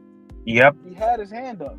But David was able to change the launch angle on the punch and have the punch land right inside the guard, as opposed to the punch landing on the outside of the guard. So, all right, I'm going to throw it with this angle, you know what I'm saying? And boom. Now the fact that Boo is a southpaw makes it an easier path for the punch to land. And you're absolutely spot on, man, because I remember that I watched that fight a lot because I was pulling for Bubu Andrade so much. Because I felt like his career has been like I don't want to say this word, man, but unfortunate. Let me just use a better word. Unfortunate, you know? And I was just one of those that you're going with your heart more than anything. I was right there with you, bro. I was right there with you.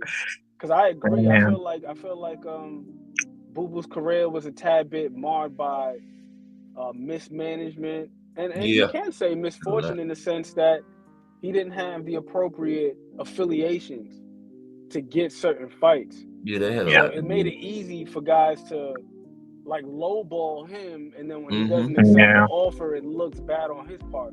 Well, like, he offered you to fight, you should have took it, but then it's like, yo, you're gonna turn around and fight another guy who isn't as highly touted. Because we got to remember, when Boo Boo was coming out of the amateurs, this guy, like, he was legendary coming out. Bro, I seen Sean Porter talk about him, a bunch, everybody talk about Boo Boo coming out of the amateurs, like, yo, he's the one, he's the most this, that, and the third.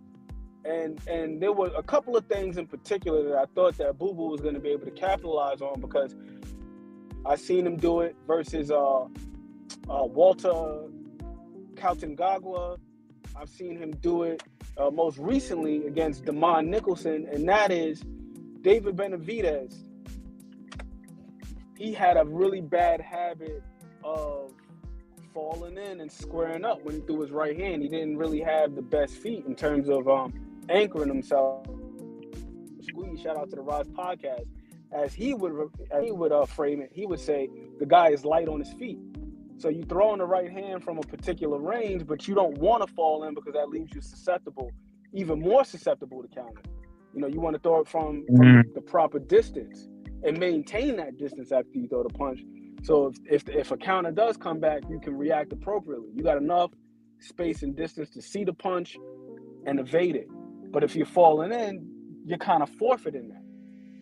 So David Benavidez, if you watch his earlier fights, especially against Dennis Douglas, it was on full display. Like damn near every time he threw a right hand, he's falling in. Wasn't anchoring himself. Oscar Duarte, he does the same thing. Quite a few guys. Gustavo Limos. That's how he ended up getting clipped by Keyshawn. When he throws the right hand, go watch his feet. Watch his feet. Don't even watch the punches. Watch his feet. He's falling. I think Errol Spence too, right? I think Errol Spence too. Yeah. Errol Spence, same way, man. That's how Bud was able to get him with that. With that counter, and he dropped him with a damn jab. Yeah, that's the first one. Yeah. Yep. But Errol Spence, I think has been getting a little bit exposed for that, but just not completely because in previous fights they were saying, even the commentators were saying, like he overreaches too much. And I understand that you trust your power and all that. I get all that, but quite a few fighters kind of like, but he still pulled it off. So maybe he was a victim of his own success. Advantage of it yet, Bud was the one that could take advantage of it, You got, but they overextend, and I think that part of it is this. Like you said, it's like one thing is trusting the power, and then with trusting the power, there's an expectation that there's going to be, as Teddy Atlas would say, that silent agreement. Like I'm throwing heat at my opponent, he had to counter me, he had to make me pay for it, so I can. That's right.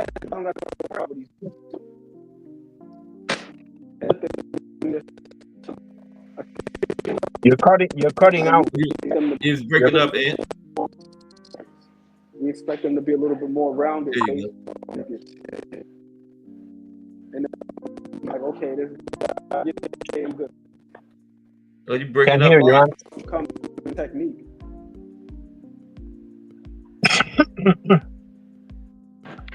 Oh, let me switch to my phone. Can you hear me better? Oh yeah. That's much better. Okay. So, yeah, I was saying that I think that I agree with you. Like sometimes it is the power. Sometimes it definitely can be the power, especially if there's no counter coming back. It's like if nothing's coming back, then I don't have to necessarily worry about my technique, like we've seen with Limos and Hitchens. And then the other part of it too is I think that sometimes guys get away from the basics, the fundamentals. Because I've watched several fighters watch their amateur fights, and they look a lot sharper as amateurs. And you would expect the opposite to be true. You would expect them to be a lot more sharper as professionals. But you got to take this into account. When they're amateurs, they're constantly, routinely just going over the basics and just drilling and drilling and drilling. And in the amateurs, sometimes them guys will be fighting 7 times in a week. Different styles and stuff, You fight in different styles, but not only that, not only are you fighting different styles, but with you fighting more frequently, you're getting more repetitions. You're getting more repetitions. Right. As a pro, if you fighting 1 time a year, you only might be in camp, 8 weeks? That's There's it. 52 weeks in a year. So that means there's 44 weeks where you're probably not working on your technique. Nope. You're working on your technique 8 weeks out the year, as opposed to as being an amateur, it's all the time. It's the daily grind, all the time. Yeah. So you ain't got an option there. Yeah. Then you start to develop those bad habits, man. Yeah. But yeah, that's exactly what got Errol Spence dropped versus Bud Crawford. And I think the other thing too is his balance hasn't looked as good since he's come back from the car accident either. That's the other part of it. Because he's always had an issue at times with the overextending. But I feel like prior to the car accident, his balance, his base, also his reflexes, he was able to correct himself when he overextended. So he wasn't falling completely off balance. He would reach a little bit, but he wasn't completely out of position to correct himself. Okay. It wasn't that obvious. David Benavidez, he would throw that right hand a lot, and then he would just be falling in and out of position to defend himself. So I thought that Boo Boo having the superior feet, I thought that he was going to be able to manipulate David and just pretty much pick him apart from the mid-range. Yeah, me too. But when I saw David making certain adjustments, man, like with the level changes, with the positioning, and changing the trajectory of his punch, it almost reminded me of like a baseball player, right? Like Boo Boo was a doing. damn good shortstop, like a good shortstop. Because baseball is big out there in Puerto Rico, so you know what I'm talking about. When you got a good shortstop, depending on the angle where they scooping up the ball, if they got to throw the ball to first, they can throw it in a variety of ways. They could throw it overhand, they could throw it sidearm. You know what I'm saying? They can throw it off the knees, they can catch the ball off the hop and throw it on the run. Like however they got to deliver the ball, they got multiple ways to do it, and that's kind of like how David Benavidez was, man, in that fight. Like once he found the proper angle to throw the punch from, to throw the right hand from, I was like, man. And he said as much in an interview with ProBox. He was saying he was noticing that Boo Boo was able to block the right hand. So it's like, you know what? I'm gonna change the angle on it. And you can see it. The fight with Bosdick, man. There was a sequence where Bosdick throws a triple jab at him, and then he to take the jab away, he goes southpaw. Yep. He's trying to counter over the top of the jab. I was like, yo, David, like when you look at him, like I said again, like aesthetically, his technique is not pretty, especially with his footwork. But I like the intentionality and I like the intellect that he fights with. And he doesn't get that reputation because he's such a come forward fighter. You think about a guy coming forward, you don't necessarily think about his people see him as a pressure fighter, and I'm like, nah, bro. There's a lot more to it, bro. And I feel the same way about Beterbiev. Like people think he's just the best version of a pressure fighter, and that's certainly true. But their boxing IQ is being overlooked because they're so good at what they do. You know, they just steamroll through 9 out of 10 opponents, basically. They don't get credit for their versatility. You know? Yeah. When you're that good, you get overlooked. Yeah. I think the other part of it is this too, is as fans, and I even feel like the pundits, they've become trained in this way to think of boxing as just jousting from the outside. Like there's more to boxing than just fencing, like being out there and just sticking a jab and being on the outside. Like inside fighting is a part of boxing as well. Applying pressure when you need to is a part of boxing. To me, when it comes to outboxing somebody, I don't look at it as a matter of slickness as far as what it looks like visually, optically. I look at it more so as like if you know a guy can't fight on the inside and you find a route to the inside and be consistent with that, then you're outboxing him because you're doing something that he can't do and making him have to adjust. Now, if you know the other guy is horrible on the outside, then you keep him on the outside. Therefore, you're outboxing. You know what I'm saying? Like that's the way I look at outboxing somebody, not just like, oh, I just stayed on the outside and I jabbed you and I outpointed you. Like, nah, it's I'm gonna make you do something that you're uncomfortable doing. That's right. If you don't like it rough and rugged, then I'm gonna be rough and rugged. It's like Bruce Lee with that whole "you gotta be water." And what does water do? You pour water in the cup. Andre Ward, when he was speaking about it, he said he was formless, and he referenced Bruce Lee, and he's saying exactly what you said. Like, I'm gonna need whatever. I'm sorry. I'm gonna be whatever I need to be. Exactly, 1000%. Whatever I need to be. That's what I'm gonna be. And Andre Ward could literally do it all. Like Andre Ward, like if he could box orthodox, he could box southpaw. He wasn't a huge puncher, but he was gritty. We've seen him knock guys out. Yeah, you know what I'm saying. He could be defensive if he needed to be. The Kovalev fights, both of those fights showed us that, like, yo, if this guy needed to be physical, that was the most shocking thing to me about the Kovalev fight, because for him to recognize, like, yeah, Kovalev is a big puncher, but he's not necessarily physically strong. Yes, because the two aren't necessarily mutually inclusive. They don't like together necessarily. Exactly. Like you've seen some guys like we've seen it with Tyson Fury and Deontay Wilder. Deontay Wilder's the bigger puncher, but Tyson Fury, what did he do? He beat him with physicality in the second round. I'm gonna lean on him. I'm gonna take his legs from him. I'm gonna wear his ass out, and then after I wear him out, then I'm gonna get him up out of it. Like everybody's not like George Foreman. I think that's the thing that makes George Foreman scary. Is the fact that George Foreman was physically strong and he could punch. Yeah, I know. Yeah. Give me one. I'll be right back. Okay, I gotta take punch real quick. Yeah, and we're gonna cut it off in a couple of minutes too. I gotta get ready to make a run. Yeah, we could go all day. Yes, we can. Yeah.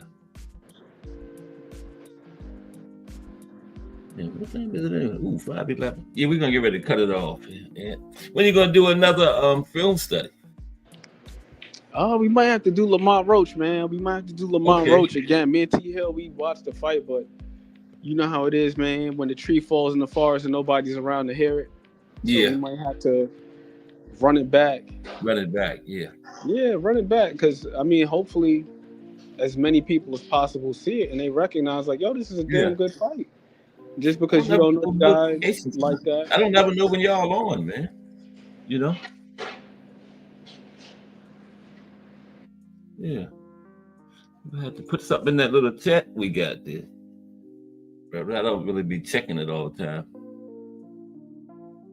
Yeah. Most of the time when we do go on, it's around noon or something like that. Or it's one of those weekend type of things. You know how it is, because T Hill is on the West Coast, so we'll go on late. Yeah. Like I try to stay up.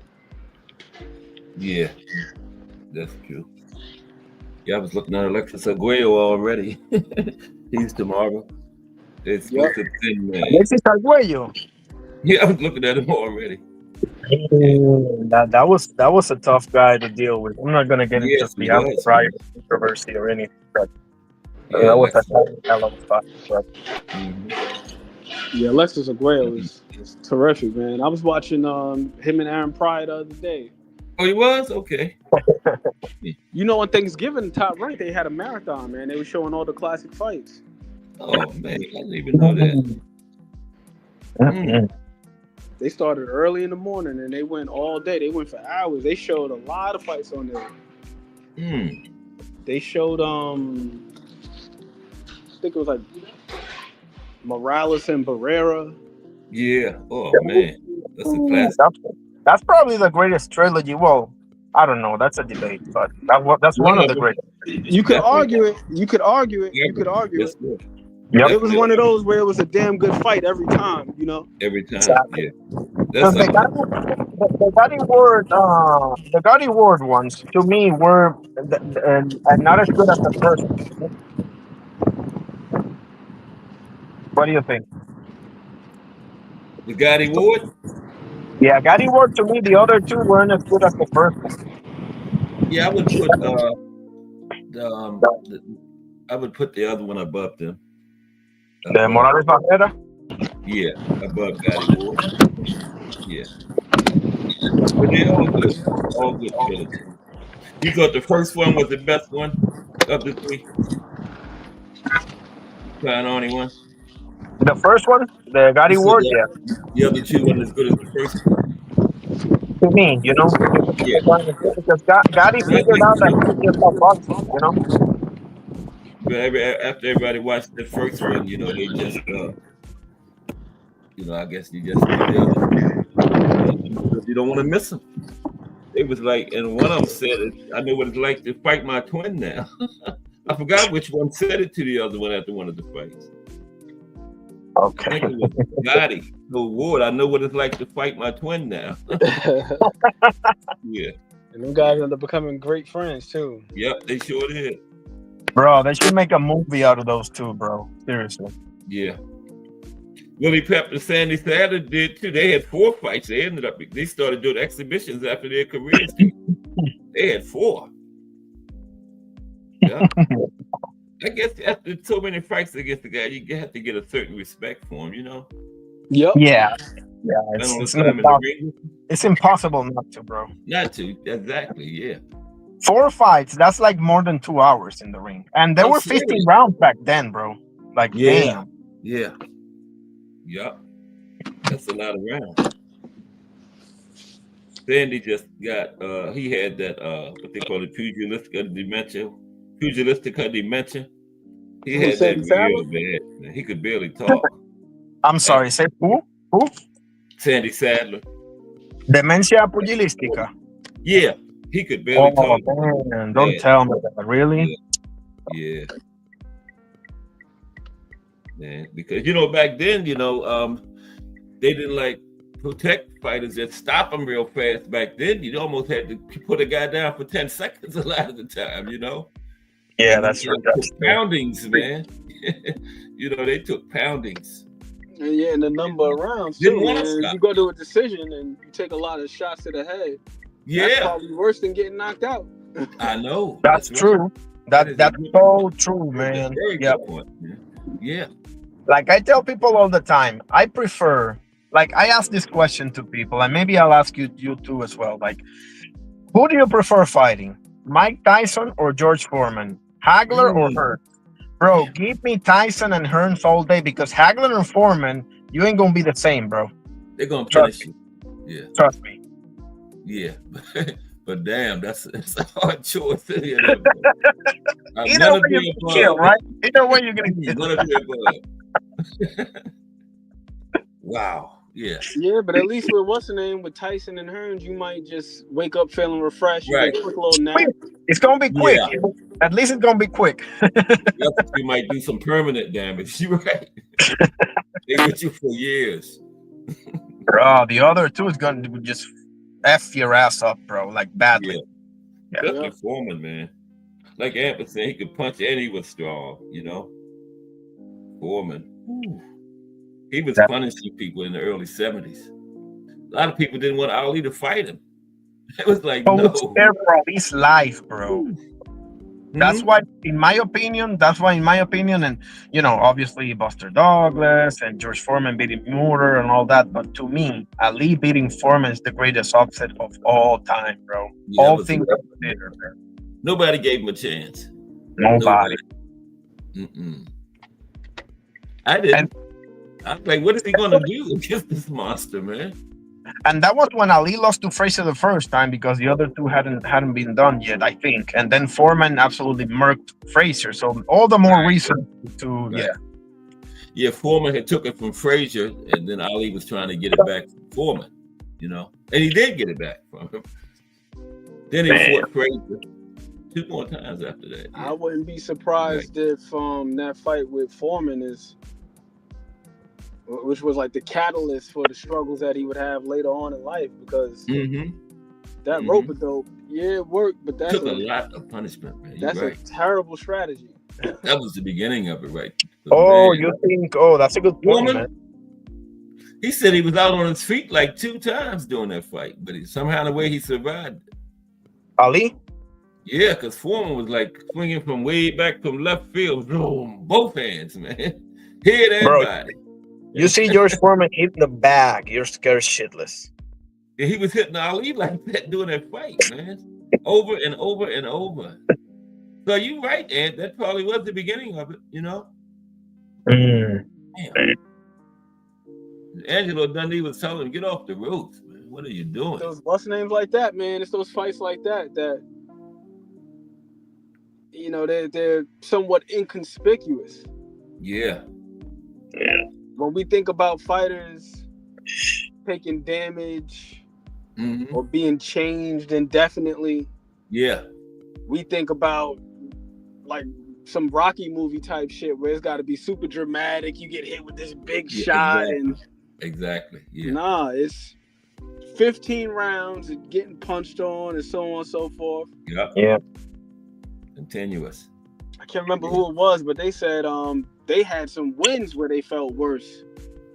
They had some wins where they felt worse physically than some of the losses that they've taken. Yeah. And the last thing about that fight, he didn't beat Foreman early. That was like 9 rounds of that, man. You know? Yep. That's a long time. It was sustained, man. It was sustained. Yes, exactly. Yeah. That's true. Yeah. Thriller in Manila. No, that was the that was the Thriller in Manila, or that was the third one with? Oh man, that was crazy. That fight. That was the first fight I ever watched. Oh, okay. The Rumble in the Jungle. That's the one. The Rumble in the Jungle. Rumble in the Jungle. Yeah. What a man! What a man! I don't know how they even. After the 10th round, I don't even know how Frazier Ali even kept coming out there, man. They punished each other. Frazier was blind after 14 rounds. He was still trying to come back, but his trainer said, no, that's it.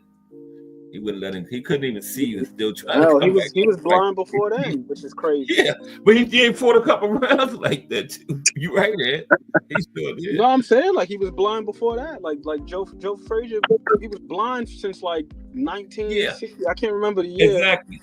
Yeah, he was. He was legally blind in his left eye. Yes, sustained injury in sparring. You know that? Right. Yeah, Joe Frazier was a one-eyed fighter, but they left eye. He sure was. Yeah. He sure was. Smoking Joe.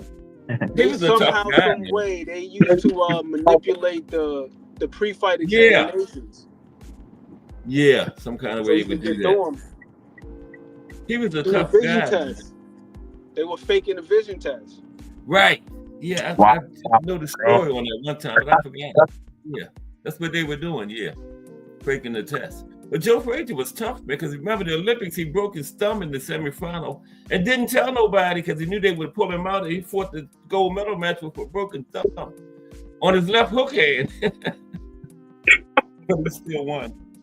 He still won. So Joe was tough. Tough guy, man. Yeah, that was a different kind of guy right there. Joe Frazier. Serious, man. He's one of the guys that I don't think get mentioned. Well, I mean, obviously he came up short against Foreman and against Ali, 2-1 and all that, but I don't know. Exactly, right? Exactly. Yeah. So, do you guys think that maybe he should get more recognition, or do you think not? I think so. Yeah. I think so. Especially when you take everything into consideration. Like Cass was just speaking on, you break your thumb and you keep fighting. Mm-hmm. The guy was like literally legally blind. Like when he fought Ali, Foreman, all them guys, he was blind already by that time because he had sustained the injury. He sustained the injury in sparring. So they start faking the vision test on the pre-fight examinations. He wasn't even supposed to be a licensed fighter. What's his name did the same thing. The other guy from Philly, I want to say it was like Gypsy Joe. Oh yeah, another guy just similar too. Oh, you mean Jersey Joe Walker? No, not Jersey Joe. Gypsy Joe. It was a Gypsy Joe from Philadelphia. He used to fake the eye exam in the pre-fight examination so he could get cleared to fight. He only had one eye. Somebody else did that too. When he had his good eye, the whole chart memorized. Right. Yeah, I remember that. When he had his good eye, he would memorize everything. So when he covered that up, he already knew what the letters were. Yeah, I remember. I forgot his name though, man, but that's exactly how he would do it. Yeah. And to the point about Joe's vision in the Ali fight, it was even more intensified because in that fight, he had a lot of issues with his kidneys, dehydration. They lost so much the third one, so much water in the fight. Mm-hmm. The third one, the Thriller, right, in Manila. Yeah, that was the last one. His kidneys were all fucked up after that fight. Yep. Yeah, kidney issues after that because of dehydration. They lost so much sweat in the ring. Mm-hmm. That was something amazing. about the weather, was there something that really screwed them up, right? Or no? Say it again now. I think it was maybe it was about the Rumble in the Jungle, but I think I heard Bert Sugar or somebody. But I see these documentaries like ever so often. Ali. Yeah, I know Foreman had an injury that put it out for a month. He got cut in sparring, and they had to extend it a month. But you might have been talking about something else. You talking about the Rumble in the Jungle with Foreman and Ali? I think it was the Manila one with Frazier and Ali. I think they said something that, aside from everything that Ant has articulated, of course, I don't know, I could be wrong, but I think there was something about the weather or something that really messed them up. I don't know. I got to watch it again, to be honest with you. Yeah, I can't remember that. Yeah. I know what's the name situation was like that. Joe Gans. Mm-hmm. They had that fight out there. I think it was in Arizona or something like that. And they fought. It was like a 45 rounder. Yeah. Oh, yeah. I forgot who he was fighting. They said that messed him up real bad because it was like the heat was so crazy. And his health was never the same after that fight. They went 43 rounds. It was a 45 rounder, but they went like 43 rounds. Yeah, he died young too. He died like 30 something. Yep. Sugar Ray went under heat exhaustion too against Joey Maxim. Yeah, he did. In the 50s. And the referee went down. It was so hot that day. I forgot where they was at. Only time he was ever stopped was by heat exhaustion. But the fighter get credit for stopping him. 13th round. But they was going 15 rounds, man. Damn.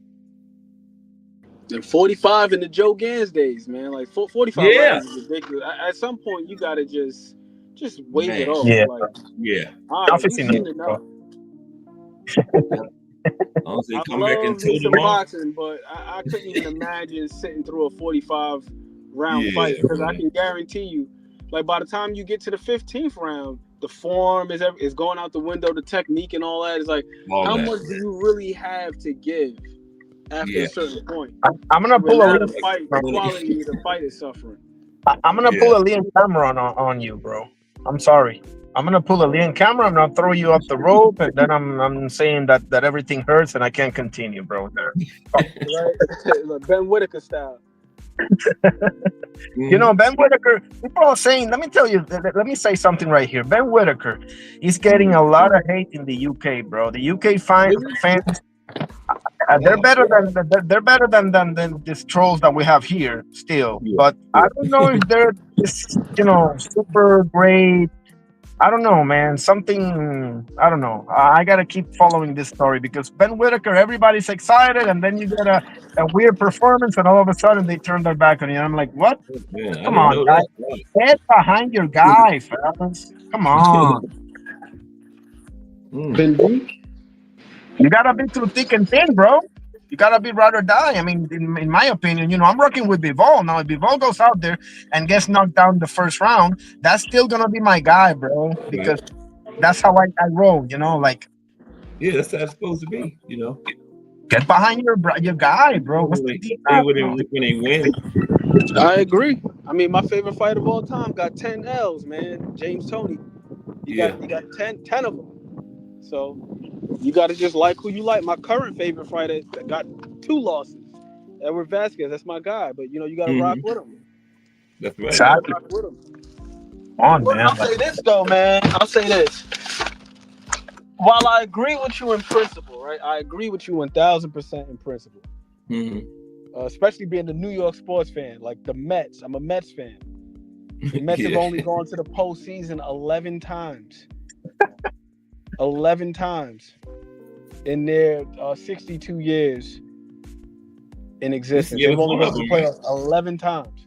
The Knicks, the last time the Knicks won, I was negative 15 years old. I was born in 1988. They won in 1973. That was the last time they won. Shout out to Will Clyde Frazier and Willis Reed and Dick Barnett and all them guys. Yeah, that was it. We're going through a real drought.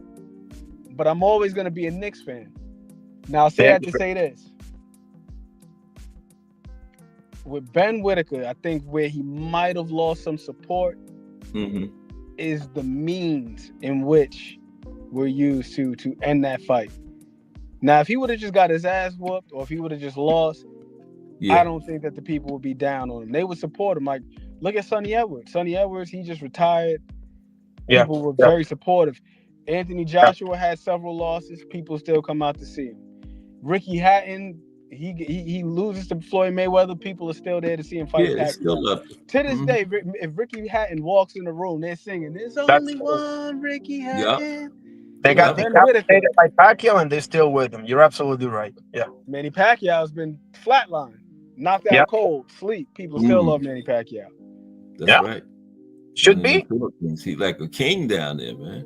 I think that if Ben Whitaker, if he comes back strong and he rinses that horrible taste out of the people's mouths by putting on terrific performances, all will be forgiven. Yeah, they'll get back on board. But don't you think that has something to do with his style? Like, for some reason, when you showboat like that rubs people the wrong way. Don't you think it has something to do with that? I think so. Probably. Yeah, but his style is the reason why you can't pull those. His I'm sorry. Go ahead. I was saying his style is the reason why you can't pull those type of stunts. Otherwise, you're going to be viewed as a front runner. You're going to be viewed as a front runner. Because you got certain guys, man, where they could dish it and they could take it. Like Emmanuel Burton, the drunken master. Oh, yeah. Whether he was winning a fight or he was losing a fight, he was going to entertain. That's either right. way. Hey, man, that's a good analogy, man. Ben Whitaker, on the other hand, man, is like when things started looking a little bit thick and Liam Cameron was getting busy in there, he looked a little bit shaky. Mm-hmm. He wasn't showboating no more. Mm-mm. And then miraculously, now these guys go spilling over the top rope. Yeah. Drunken Master in the 10th, 11th round still showboating. Dude, his eye could be swollen shut, nose bloody, he's still him. Yeah. Listen, I think also the UK is not really used to, outside Nassim Hamed, the boxers from there don't really, you know what I'm saying? Like they're not really like the showboat type, right? Unless I'm forgetting about a few fighters, but I don't think so. Like outside of Nassim Hamed, they don't really. Yeah, you know, like so maybe that's Billy Joe was like that. But you're right. Had some flair. Yeah, that's right, dude. But even when I see him mad, it's like he got knocked out, so there's nothing that you can say about him. Yeah. And I'm saying that in a positive way. You know what I'm saying? Yeah. Like he got knocked out. It's like Ben Whitaker. You got to question whether or not he took the coward's way out. You went out of his shield. Well, you want to go out on shield, is what you're saying, right? Nah, I don't want you to go out on your shield. I don't want to see anybody go out. To be honest with you, I don't really like seeing guys get knocked out cold like that. But what I am saying is, you can't be a front runner. If you can do all that dancing and prancing and gallivanting around the ring when you're in there with a guy that's overmatched, with a guy who can't deal with you, then when you're finally in there with a guy who can give you some resistance, you just can't fold up. Otherwise, you just look like a front runner. It's like a guy who can insult somebody. Yeah, you can talk crazy to somebody, but the second somebody gives it right back to you, it's a problem now. Now you want to fight. Yeah. It's like either you're going to be a jokester or you're not. And that's kind of like how Ben Whitaker looks. Like he looked a little mentally fragile in there. Like you can dish it. It's all good when you're in there with a guy who can't deal with you, but now you're getting hands put on you and you got to find a way to get the hell up out of here. When things are in your favor, it's all good, and when it's not, you turn into a completely different. You're right, man. Like, damn, you're right. But even Ben Whitaker, I even understand him to some degree because it is a lot easier to, show that bravado when you're in the driver's seat, when you're in control. It's like who the hell doesn't feel like they want to celebrate when they feel like they're doing good things. So on his part, I understand. So I don't knock him completely for it, but I do understand why some fans, the way he went out, it could leave a sour taste in their mouths. It's like, Okay. And he's a talented guy too. The guy's an Olympic silver medalist. Me personally, I don't have an issue with the showboating because I feel like me neither. You're producing. And then the other thing too is we say we want personality until somebody showcases. Then it's like, you're doing too much. Then when somebody is a little too prim and proper and to the point, then we say they're boring. They're straight up and down, no special effects. Yeah. People always gonna have something to say. Yeah, always gonna be something. Can't please everybody. You can't. So just do your thing and do whatever it is that makes you feel comfortable. That's right. That's all you can do. That's all you can do. That's all you can do. But okay, let's get ready. My phone. What'd you say? My phone is about. My phone your phone is going out on you? Yeah, we're gonna get ready to get out. I gotta make a trip. All right, gentlemen, it's an absolute pleasure as always. Enjoyed it thoroughly. My guy, Irony, I see you out there doing interviews, man. Keep it going. Yeah, you doing the same. Get some more tomorrow. Tomorrow. We're gonna put that in the universe. Put that out there into the cosmos. Good interviews. I'm excited for this weekend's fight. I hope both guys bring it. I hope that last fight for Richard Hitchens was a revelation for him.